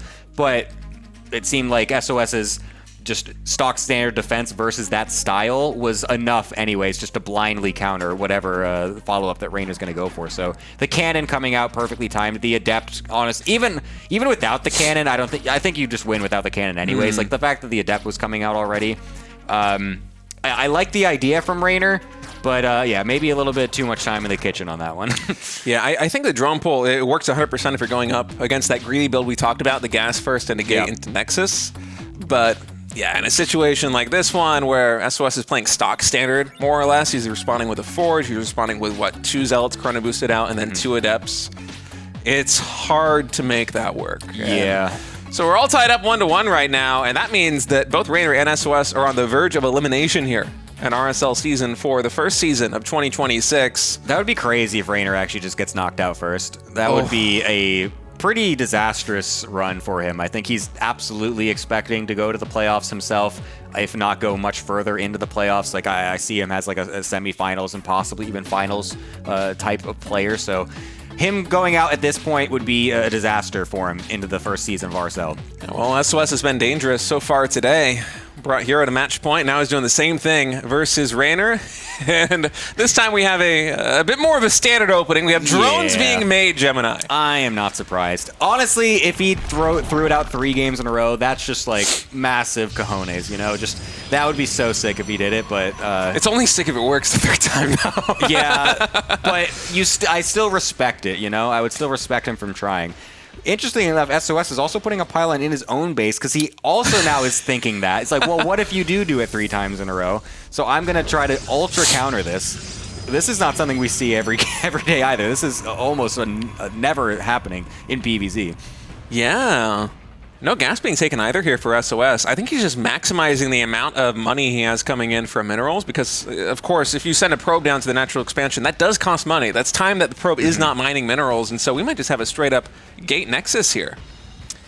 Yeah, this is definitely an interesting situation. Look, you might be pretty on point with that, Mr. State. Very nicely done. So this actually might be him calling the bluff, of saying like, "Oh, you just did it twice in a row. You're absolutely not going to walk across the map with anything early in this game." So yeah, he's calling the bluff very well. SOS is, and just doubling down on the fact that there's almost no chance Reynor would go for 3 times in a row. I feel like I haven't seen this build in a very long time. This was all the rage, I want to say, like 10 years ago when I was playing competitively, doing the gasless 17 Nexus like this. It's around the time that SOS was peaking, but definitely an old school build added into the mix right here by SOS. We'll see how much of an eco boost this gives him. We'll see what kind of a follow-up he wants to go off of it, because you can do many different things off of this, basically. You can go for very fast... you can even just go like full-on fast charge lot all-in, something like that. Just totally break their neck, just like out of nowhere. You can go for just super heavy eco play. I don't know. You can do, honestly, anything. So we'll see what he decides to do with this faster economy. It's just a greedier fast expand. You can... It's just like any other one get expanded. You can take the game any direction you want it to go, as the Nexus is now finishing up. I wonder if this will be a Stargate coming in here for SOS. It seems more like it's going to be a Twilight Council. Actually, the really fast Forge. Could this be +1 with charge? That's crazy. Huh. That is the last thing I expected him to put down right there. I mean, it was patrolling so early. He was sitting at, 80 gas in the bank. I'm like, it's a little preemptive, ain't it? But on a Sentry. Dude. Oh, SOS is cooking something. I love watching SOS play. Maybe Tasteless was right over there when he's saying that SOS is his favorite player of all time. Oh, he was mine. He really does just bring out the most interesting styles, just the most out-of-pocket builds that you just have really never seen before, and this is one of them. Going for the +1 armor. Oh, is this the +1 armor glaive thing that herO tried to do? Huh. He did in the pigsty or whatever, I think it was. He did +1 armor fast glaives, which is the most random build of all time. I mean, you would need a Twilight Council for the glaives, right? Of course, is he going to throw that now? I don't remember the exact order of how he did everything, but I just remember that he did it. I feel like it'd be much too late. I mean, even with no chrono boost, the +1 armor is going to be done well before glaives, right? I don't know. Yeah, I'm scratching my head with you on this one because it certainly doesn't seem like it's going to be that, at least not yet. But we still have some gas being floated here by SOS. Is he just going to take a third base? Like, warp gate is done, you warp in a couple of sentries and take a third, and you play it like your OGSMC? Yeah, dude, seriously. Like, this is like Liquid Noni. Oh, no, it's herO's wall! Oh, no, and he gets the force scouted. Oh, Protoss moment, man. Oh, it's not only herO. Oh, that is so wide, bro. How do you not even know? Oh, come on. Well, I mean, we didn't notice it. We're casting. But we weren't looking for it. Is the thing. He is playing the game, and I'm trying to reverse engineer the build he's doing. You know.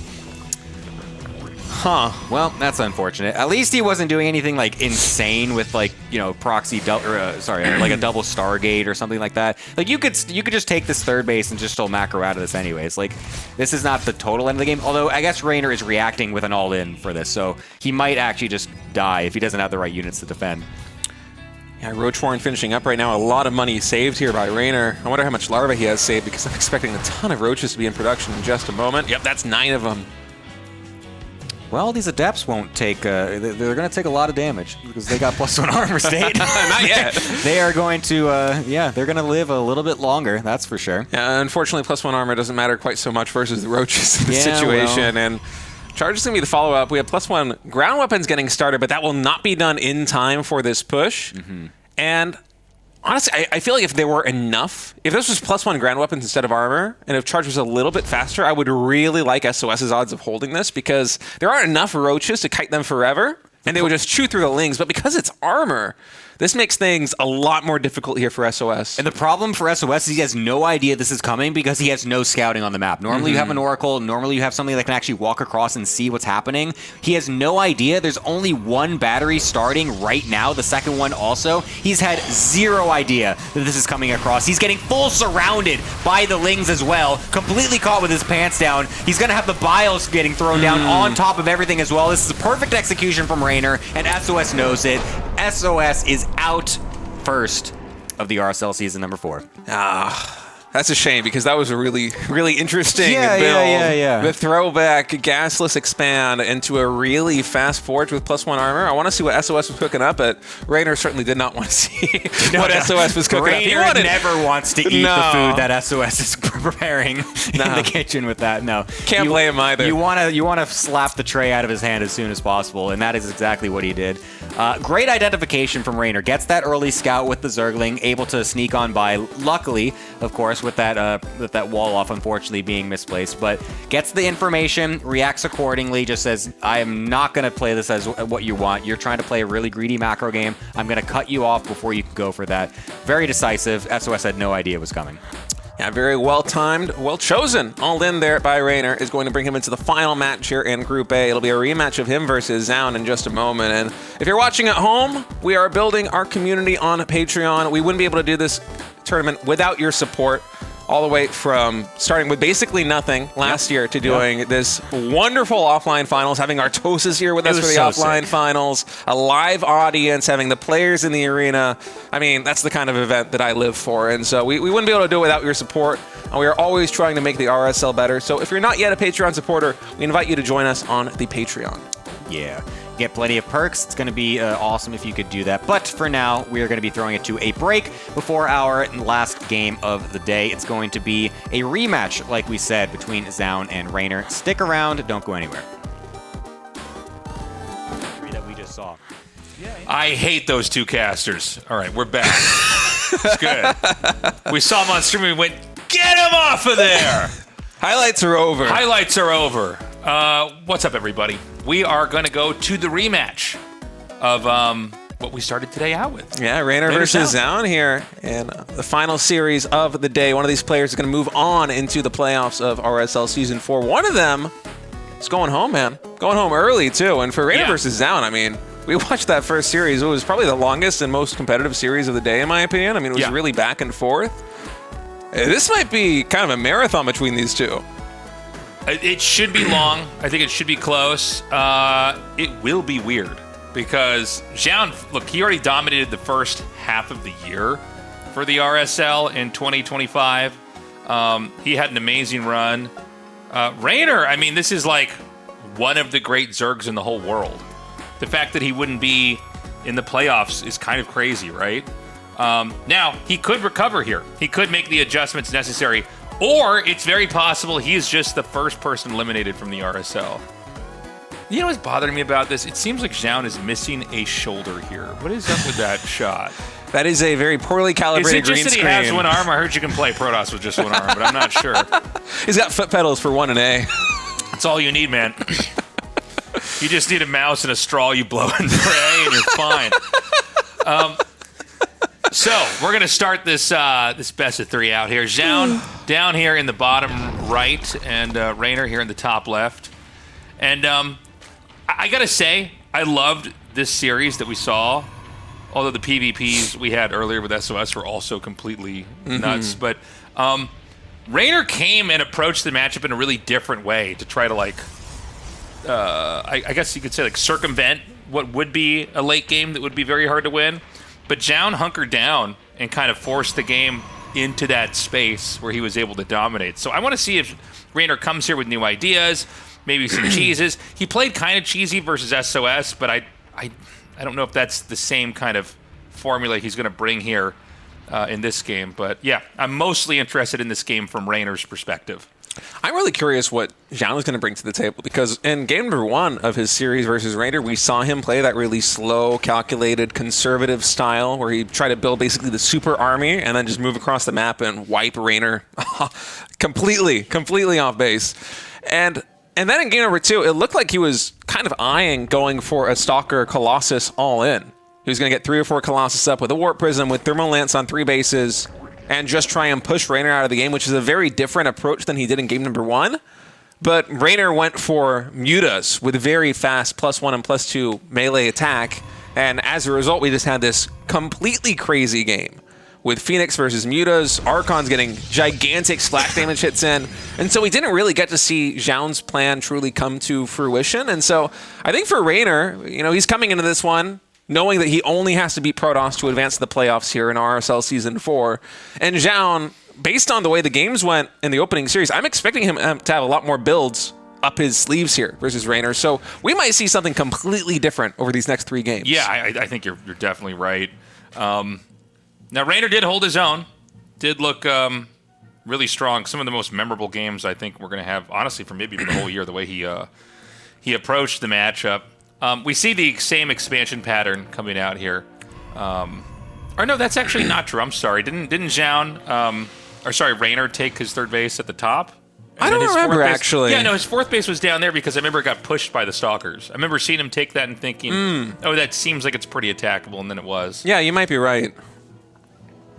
I don't know. My memory isn't so good when it comes to expansion patterns from games earlier in the day. I'm much better about kind of the broader perspective on things. But in any case, Reynor, he is just macroing up quite normally here. Zoun going for that Stargate. Probably going to be another Oracle opening, although he has been mixing in a Void Ray here and there. We'll see what the choice will be this time. He does have the money to build a Void Ray if he wants to, but no, it will be the Oracle once again. Okay, they're going to shade in over here. Do a little bit of scouting. That's a lot of wings. Yeah, he saw a few extra ones, but I don't think it's so many that there's going to be anything other than defensive lings. There's more drones being made right now.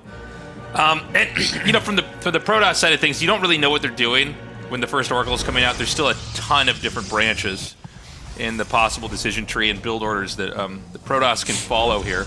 But it is going to be that quick 3rd Nexus, so no weird 2-base stuff.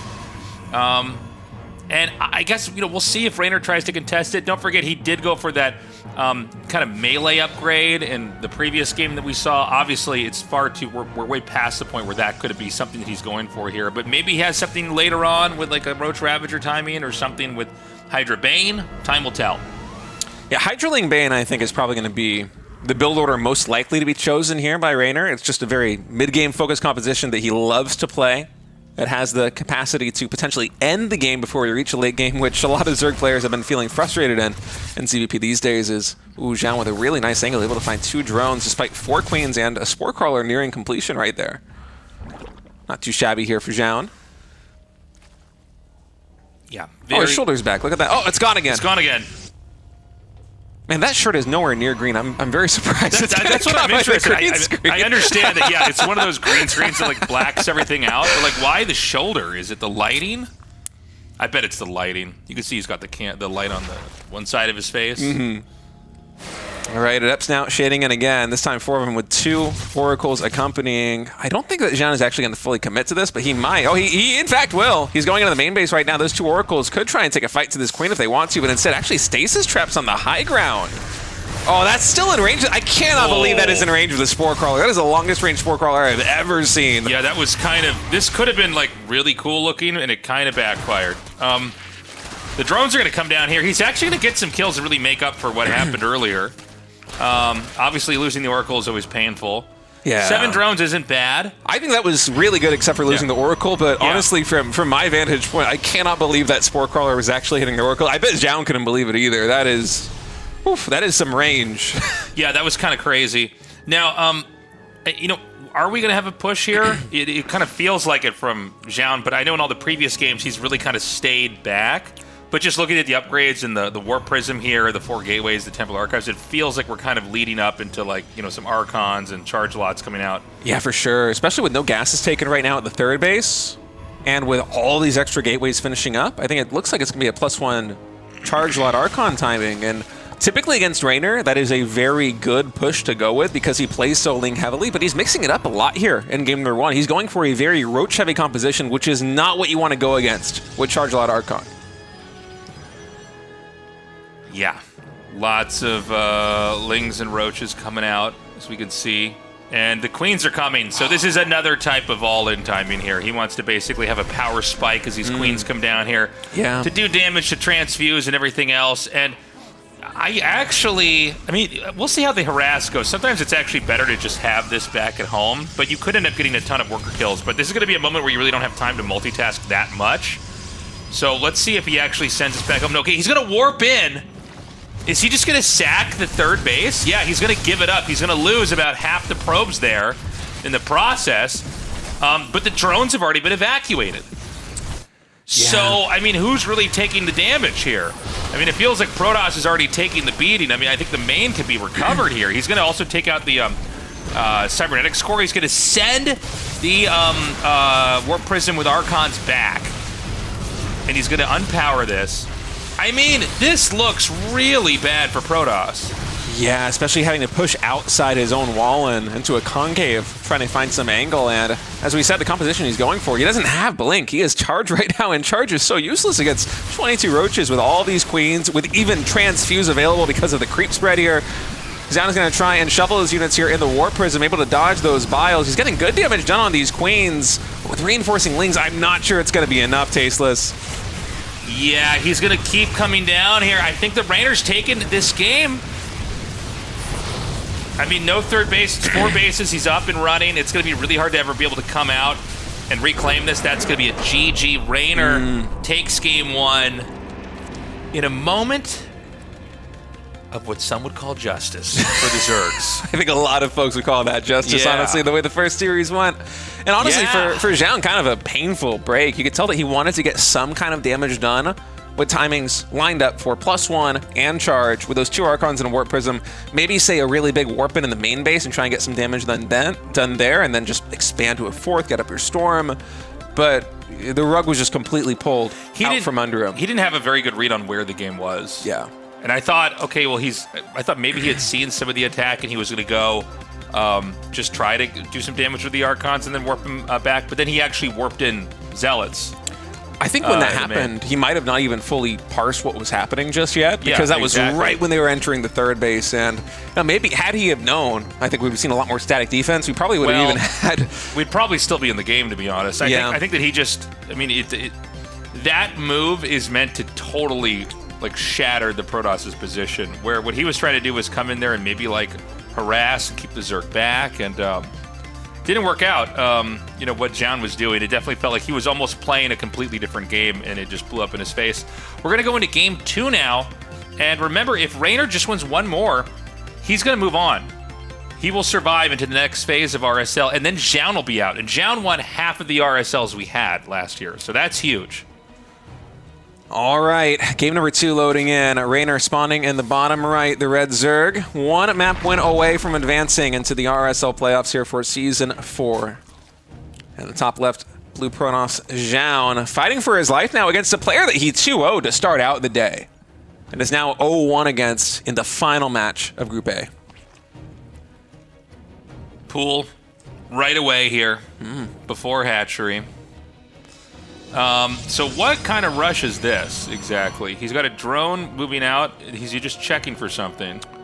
I think it's going to be a 15 pool, 15 hatch, but yeah, it's a little, or 15 pool, 14 hatch, excuse me, but yeah, it's a little awkward, this pool timing, isn't it? Yeah. Okay, so I guess he wanted to see if there was something coming out across the map to stop him.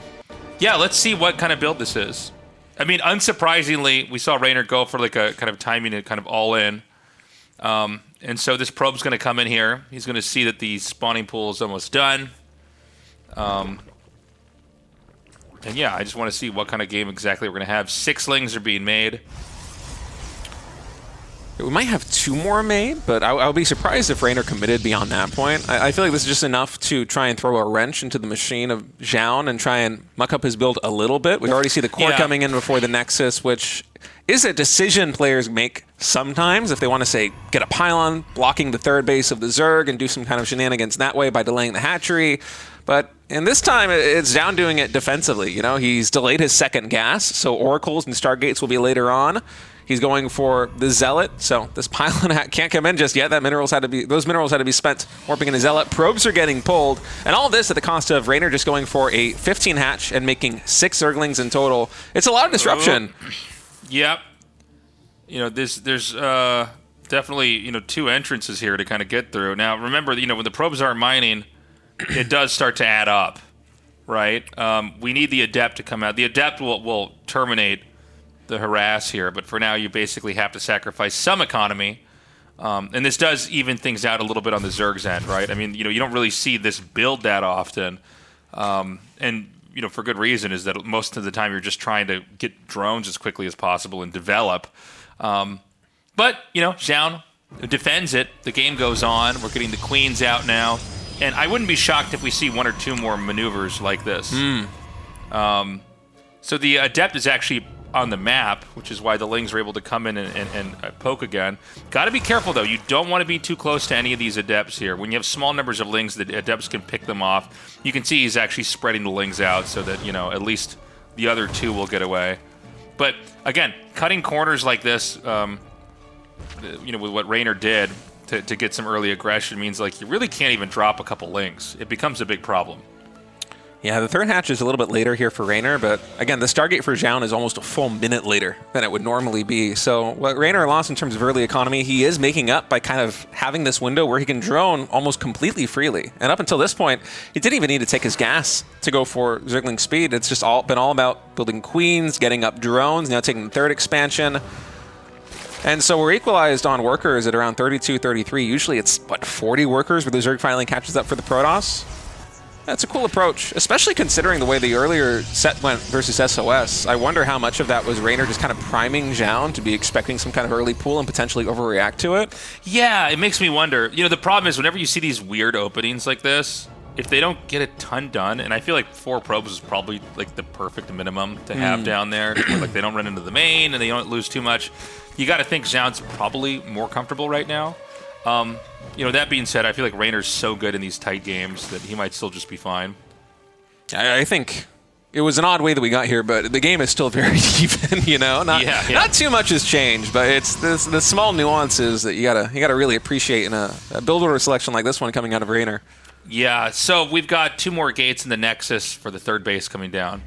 And this feels like what pretty much all PVZs are. They're always just like the third base where, we're not doing anything too fancy. He's going to go for glaives. So that's the first signal of a different type of build.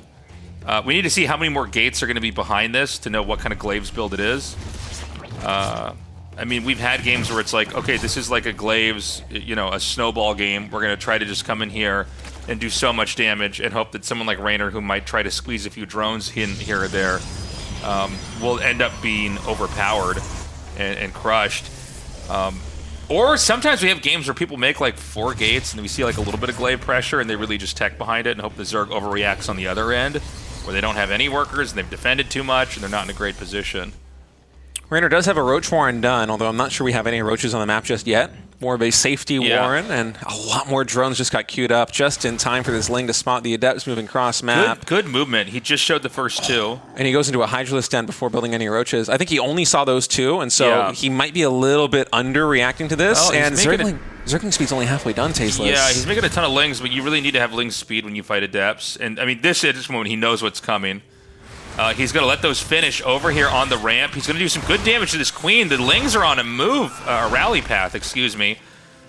And, I mean, this is going to be a really tough little bit here for Reynor. Yeah, Zergling speed is still maybe half a minute away right now, and trying to corral all of these Adepts with slow Lings is just a disaster waiting for to happen. A couple of roaches are done now in the natural expansion. Zoun will be ignoring those, instead focus firing down the drones, able to get 10 in total up to this point as finally the Lings and roaches are connecting. And look at how many drones are idle right now running between these bases. Oracle's come in and get a couple more shots in. That's 3 more drones going down. Behind it, Zoun, he's adding an additional gateway, starting +1 ground weapons and blink. So there is a transition coming in, and with this cute little maneuver, Zoun is able to exploit a weakness in Reynor's build and get, what, a 10-worker advantage now. Yeah. A lot of damage in there. But the game is one where, like, Reynor's going to re-drone. He lost some workers. Zerg can pump out those workers pretty quickly. He's thrown the Spire down. And he still has a decent number of Lings, right? I mean, is he going to possibly go back into that Ling Muta style that we saw? Was that in Game 2? Yeah, it was in Game 2. He might, but we don't have the Evolution Chamber upgrades this time.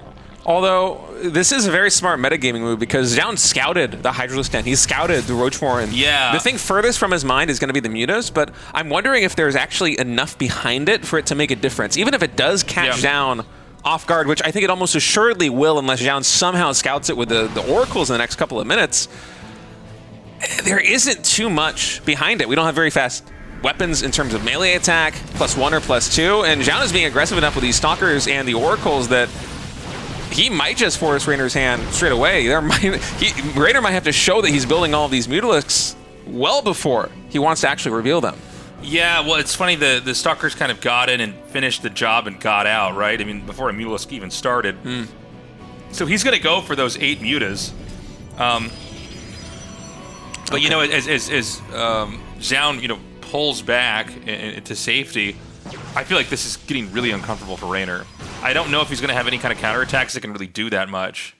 I guess it's just going to be 8 Mutalisks trying to keep Zoun back at home on his side of the map and maybe get some economic damage done. But I think back to the previous series that they played, Zoun was also very proactive about building photon cannons at the main base, the natural expansion, and the third. I wonder if we're going to see more static defense go down. And yeah, look at the production tab. A couple of them getting warped in already. I think those are at the 4th base, just trying to secure that Nexus, but it's already on his mind.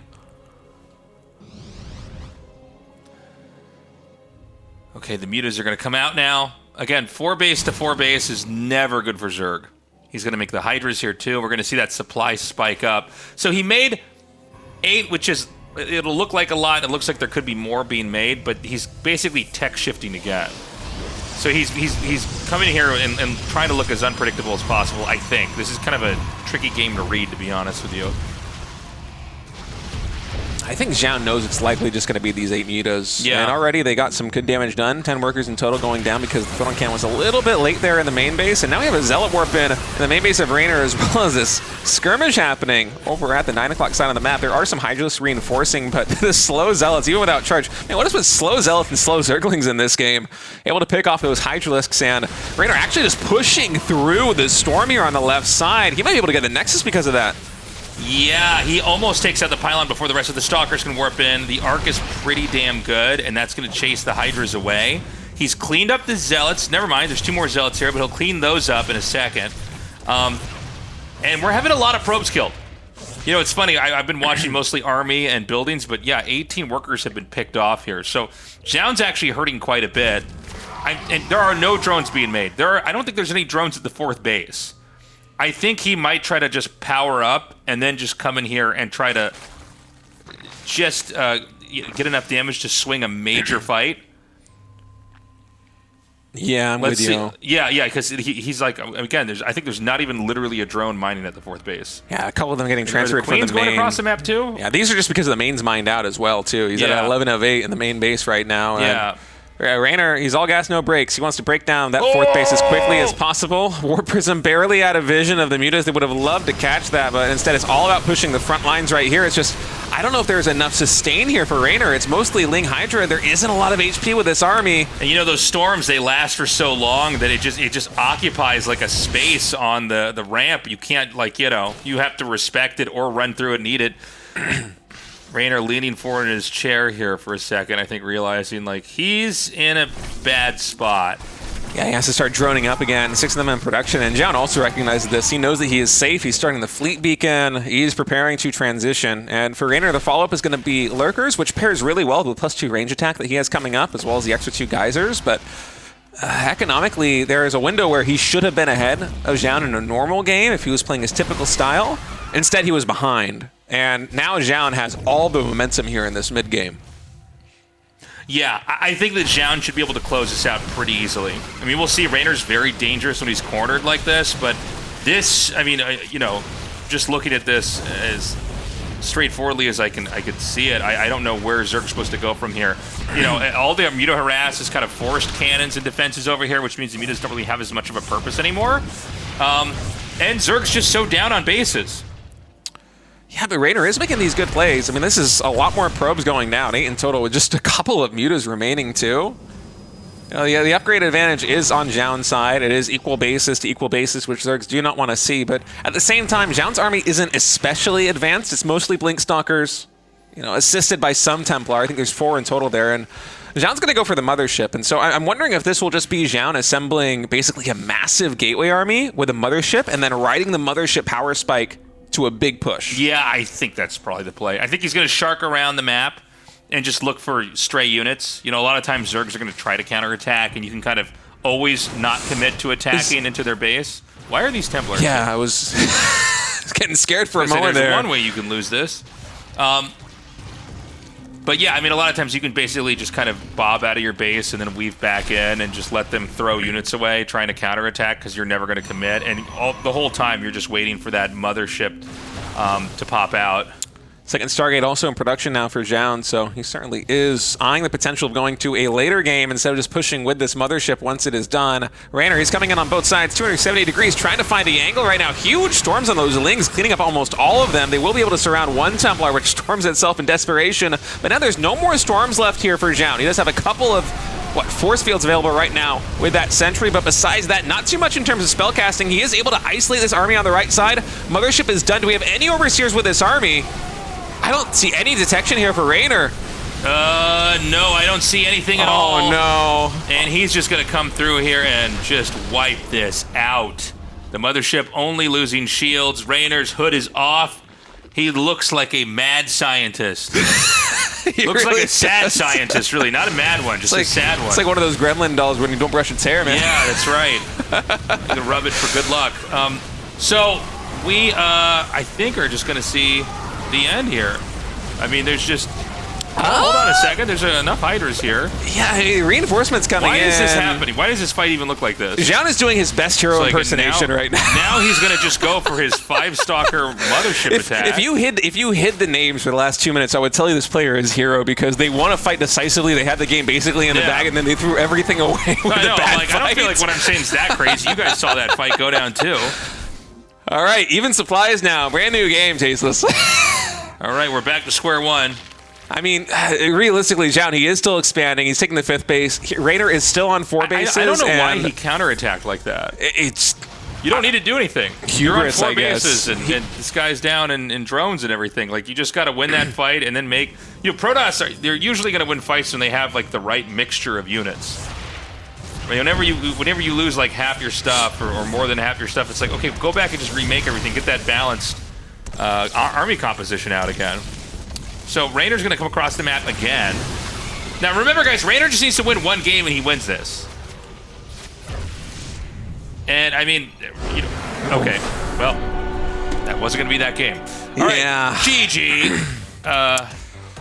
Moment of frustration right there for Reynor. That was a tough tough game, honestly, from his side. It was painful. I think Zoun, honestly, by the end was playing pretty poorly, but it didn't really matter. He's not going to lose that game. Yeah, I mean, Reynor was so committed to trying to end the game. For a player who is famous for his mechanics and his creep spread, I mean, it's a decision for him not to focus on the creep spread because there's basically none on the map. It's because he's not playing for a late game. He's trying to close it out as quickly as possible. That is where his mindset is at. And the fact that Zoun is able to parry it with the Mothership coming out at just the most opportune time where there's no oversteers there for Reynor. I mean, already the fight wasn't looking that good for Reynor, but the Mothership was just the icing on the cake, cleaning up that. Yeah, kind of a rough game. Weird opening from Reynor. Didn't seem to get that much of a lead. Tried his best, but I mean, there was really, I don't know. I mean, it was kind of a, I don't know, just sort of a straightforward, like you're both on 4 bases. Protoss is always ahead in that moment. Reynor tried what he could to punish him.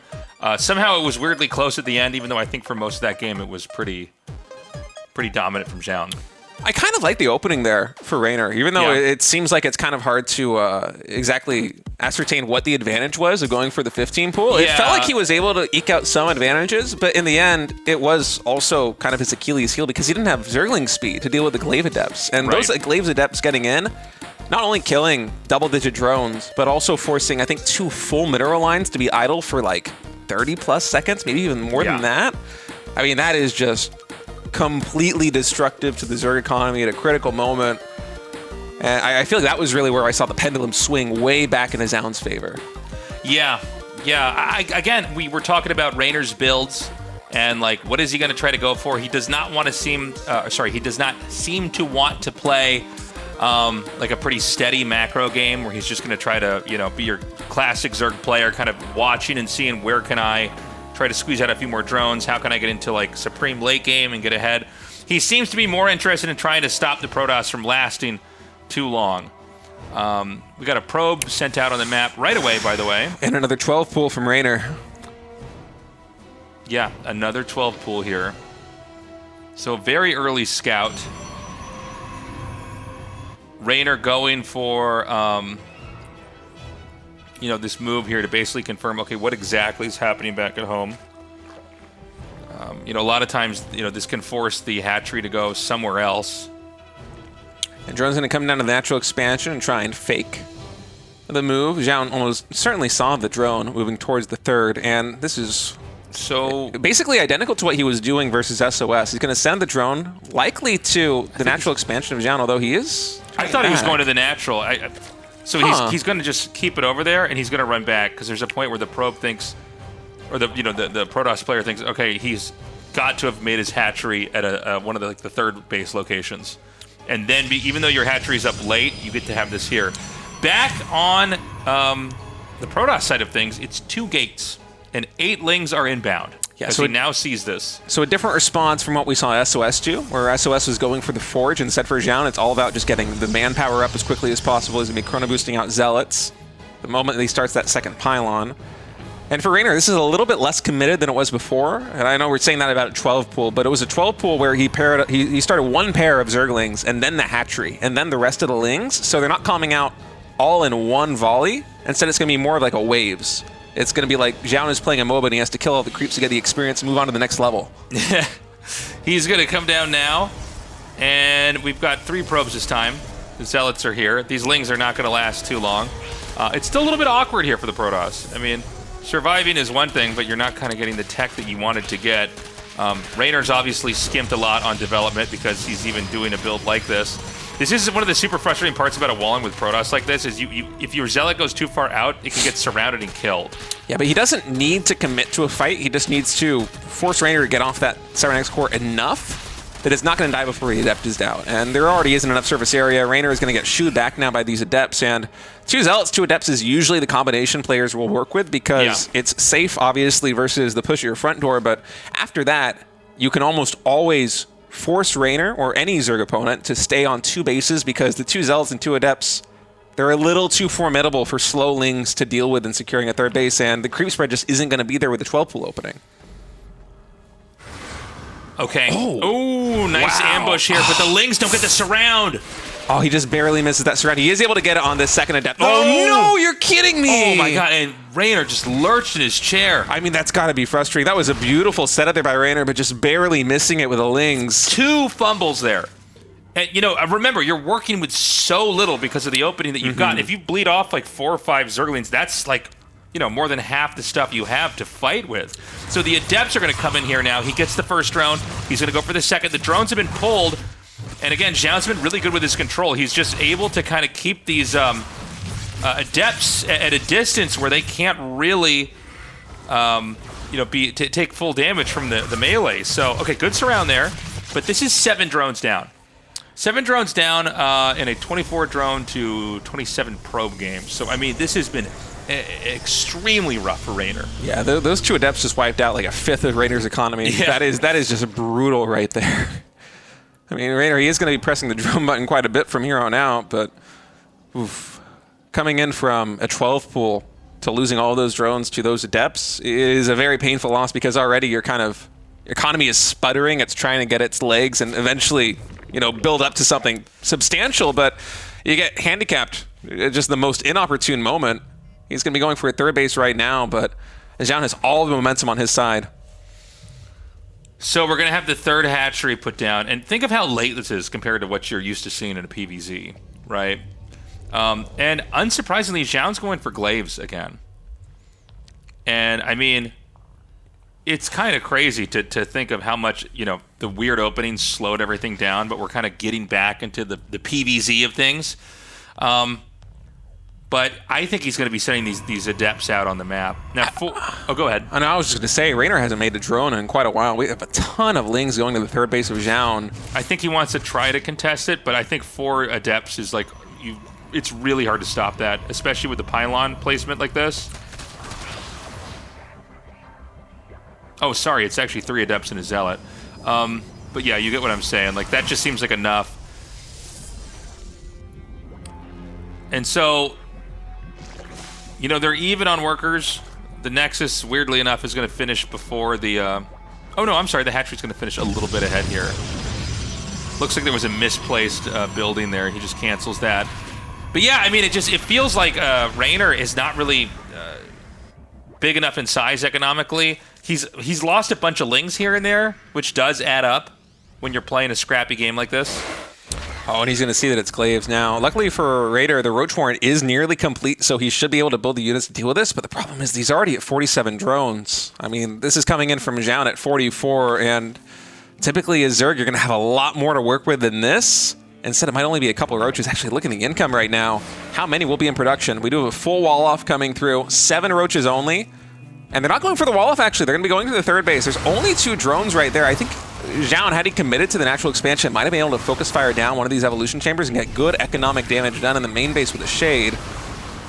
Instead, he does go the more conservative route, and that's still a wall in. Okay, I was going to say. Wait, he must have been able to. Oh, he just clicked on the drone. Huh. Oh! Yeah, he wasn't trying to go through. Say, I'm like, there's no way that the Queen fits through and the Adept doesn't. All right. Well, he's not done. He's going to come. Okay, GG. GG. Zoun wins. Oh, man. That's a frustrating series. Good thing we have our Zeratul figure right here. Protoss are dominating right now. Yes. Yeah, I mean, it was a very Protoss-heavy day. And for Reynor, I mean, Zoun, his PvZ looks really good right now. Yeah. And it felt like, honestly, both in Series number 1 and in Series number 2 between these two, Reynor was punching way above what the results actually showed, but it just felt like everything that could have broken Zoun's way basically broke Zoun's way. It was kind of crazy to watch, honestly. It was painful seeing those Lings not get the surrounds. Yeah, and then they got the second one, and I don't know if it was Zoun's good control or if it was just lucky pathing, but he killed the one Ling he needed to kill to free the second Adepts. I mean, it was brutal. Guys, here are our results. herO and Zoun move on. Reynor and SOS are out. Can't believe Reynor's just been knocked out of the RSL. That's he'll be back in Season 2, I'm sure. I hope so. Group B, coming up, Max Pax, Rogue, Bunny, Clem. Group C, actually, no, sorry, Group C is coming up tomorrow, right? So we have a schedule change here. Classic, Trigger, Cham, and Cure tomorrow. Group B and D next weekend. That's going to be a really fun one. Classic basically just routed the entire opening, half of the RSL last year. And so we'll see if we can run it back tomorrow with a good start in 2026. If you take a look here at the Season 4 schedule, folks, we're going to be live every single weekend from here for the next 5 weeks. So make sure you tune in, especially on that finals week. We're going to have action on the 3rd, the 4th, and the 5th with an early start to accommodate all the extra games. Nice pacing. I like this. 2 days a week. That's kind of the sweet spot for me. It's fun. It's nice. We're going to have 3 days at the very last week. We're going to have an early start as well on the 5th of next month here. But it's good to be back, man. It's been a lot of fun doing RSL. We are once again sponsored by Archon Studio, and they actually just mailed us the next box. We have the 2-player starter set. This thing is massive. We thought we'd have this propped up on the table like this. Too and we were big. like, it's actually so big we won't be able to see the game over it. We already have the Zeratul right here. But this thing is crazy. It's really heavy. Yeah, this looks awesome. You got to get this. I cannot wait to open this. I saw on their Instagram that I think pre-order is going available in 3 or 4 days or something like that. So, I mean, it's going to be coming in just a moment. Okay. StarCraft Tabletop Miniatures is right around the corner. I might be wrong. You can check out their Instagram page. Go to their website. Archon Studio, they're supporting us, and we want to support them back. And honestly, if you like StarCraft, these miniatures look so sick. Yeah, it's really cool. Big thanks to Archon Studio, and also big thanks to all of you watching at home who joined us on the Patreon. As Tasteless said at the start of the show, this started as an idea last year. Was purely an online tournament for 3 seasons, and then at the end of the year, we had this absolutely awesome offline event with a packed audience, with the players there. We even had our Tosses come and join us. It was crazy. It was a dream. And, we, again, started from nothing. We would only be here with the support of you guys. Consider signing up. We've got a whole year of RSL we're going to be doing for you guys, and we're always trying to figure out how we can improve and enhance this show. We also have merch. That's another great way to support us here. There's RSL merch. There's also, a merch of Dan and me, or just other kind of RTS or gaming or esports related stuff. It's all at tastelessthreads.com. Check it out. Patreon supporters, by the way, do get a discount. Yeah, and of course, if you want to help the RSL grow on YouTube, we would very much appreciate it. You guys were so good at boosting those subscriber numbers towards the end of last year. But not good enough. No. Don't give them only praise, State. They need a little bit of abuse. We want more subscribers. Right guys, let me know what you think in the comments. Come on. Hey, turn the bell on. I bet nobody turns the bell on really that often on YouTube, but you could do it when the RSL goes live on YouTube. We got to get this thing bigger because StarCraft 2 it's actually huge on YouTube, the big StarCraft 2 channel. Oh, yeah. But our little tournament isn't in the algorithm yet. So we need to get as many people subscribing. Even if you watch on Twitch, I'm sure you watch other stuff on YouTube normally. Seriously, like it. Leave comments. We will like the comments. We're going to try to do everything we can to game the algorithm to get us back into the massive number of people that are watching StarCraft 2. It's us versus the machines, man. We got to beat the machines. Right. We got to give RSL to the people of YouTube. They need it. And the AIs. They're coming for us too. Is that it? Did we do everything? Yeah, all right, that was it. Day 1. So good to be back. We're going to be here tomorrow. Excellent casting, Gemini and State. And we will see you guys tomorrow. Bye-bye.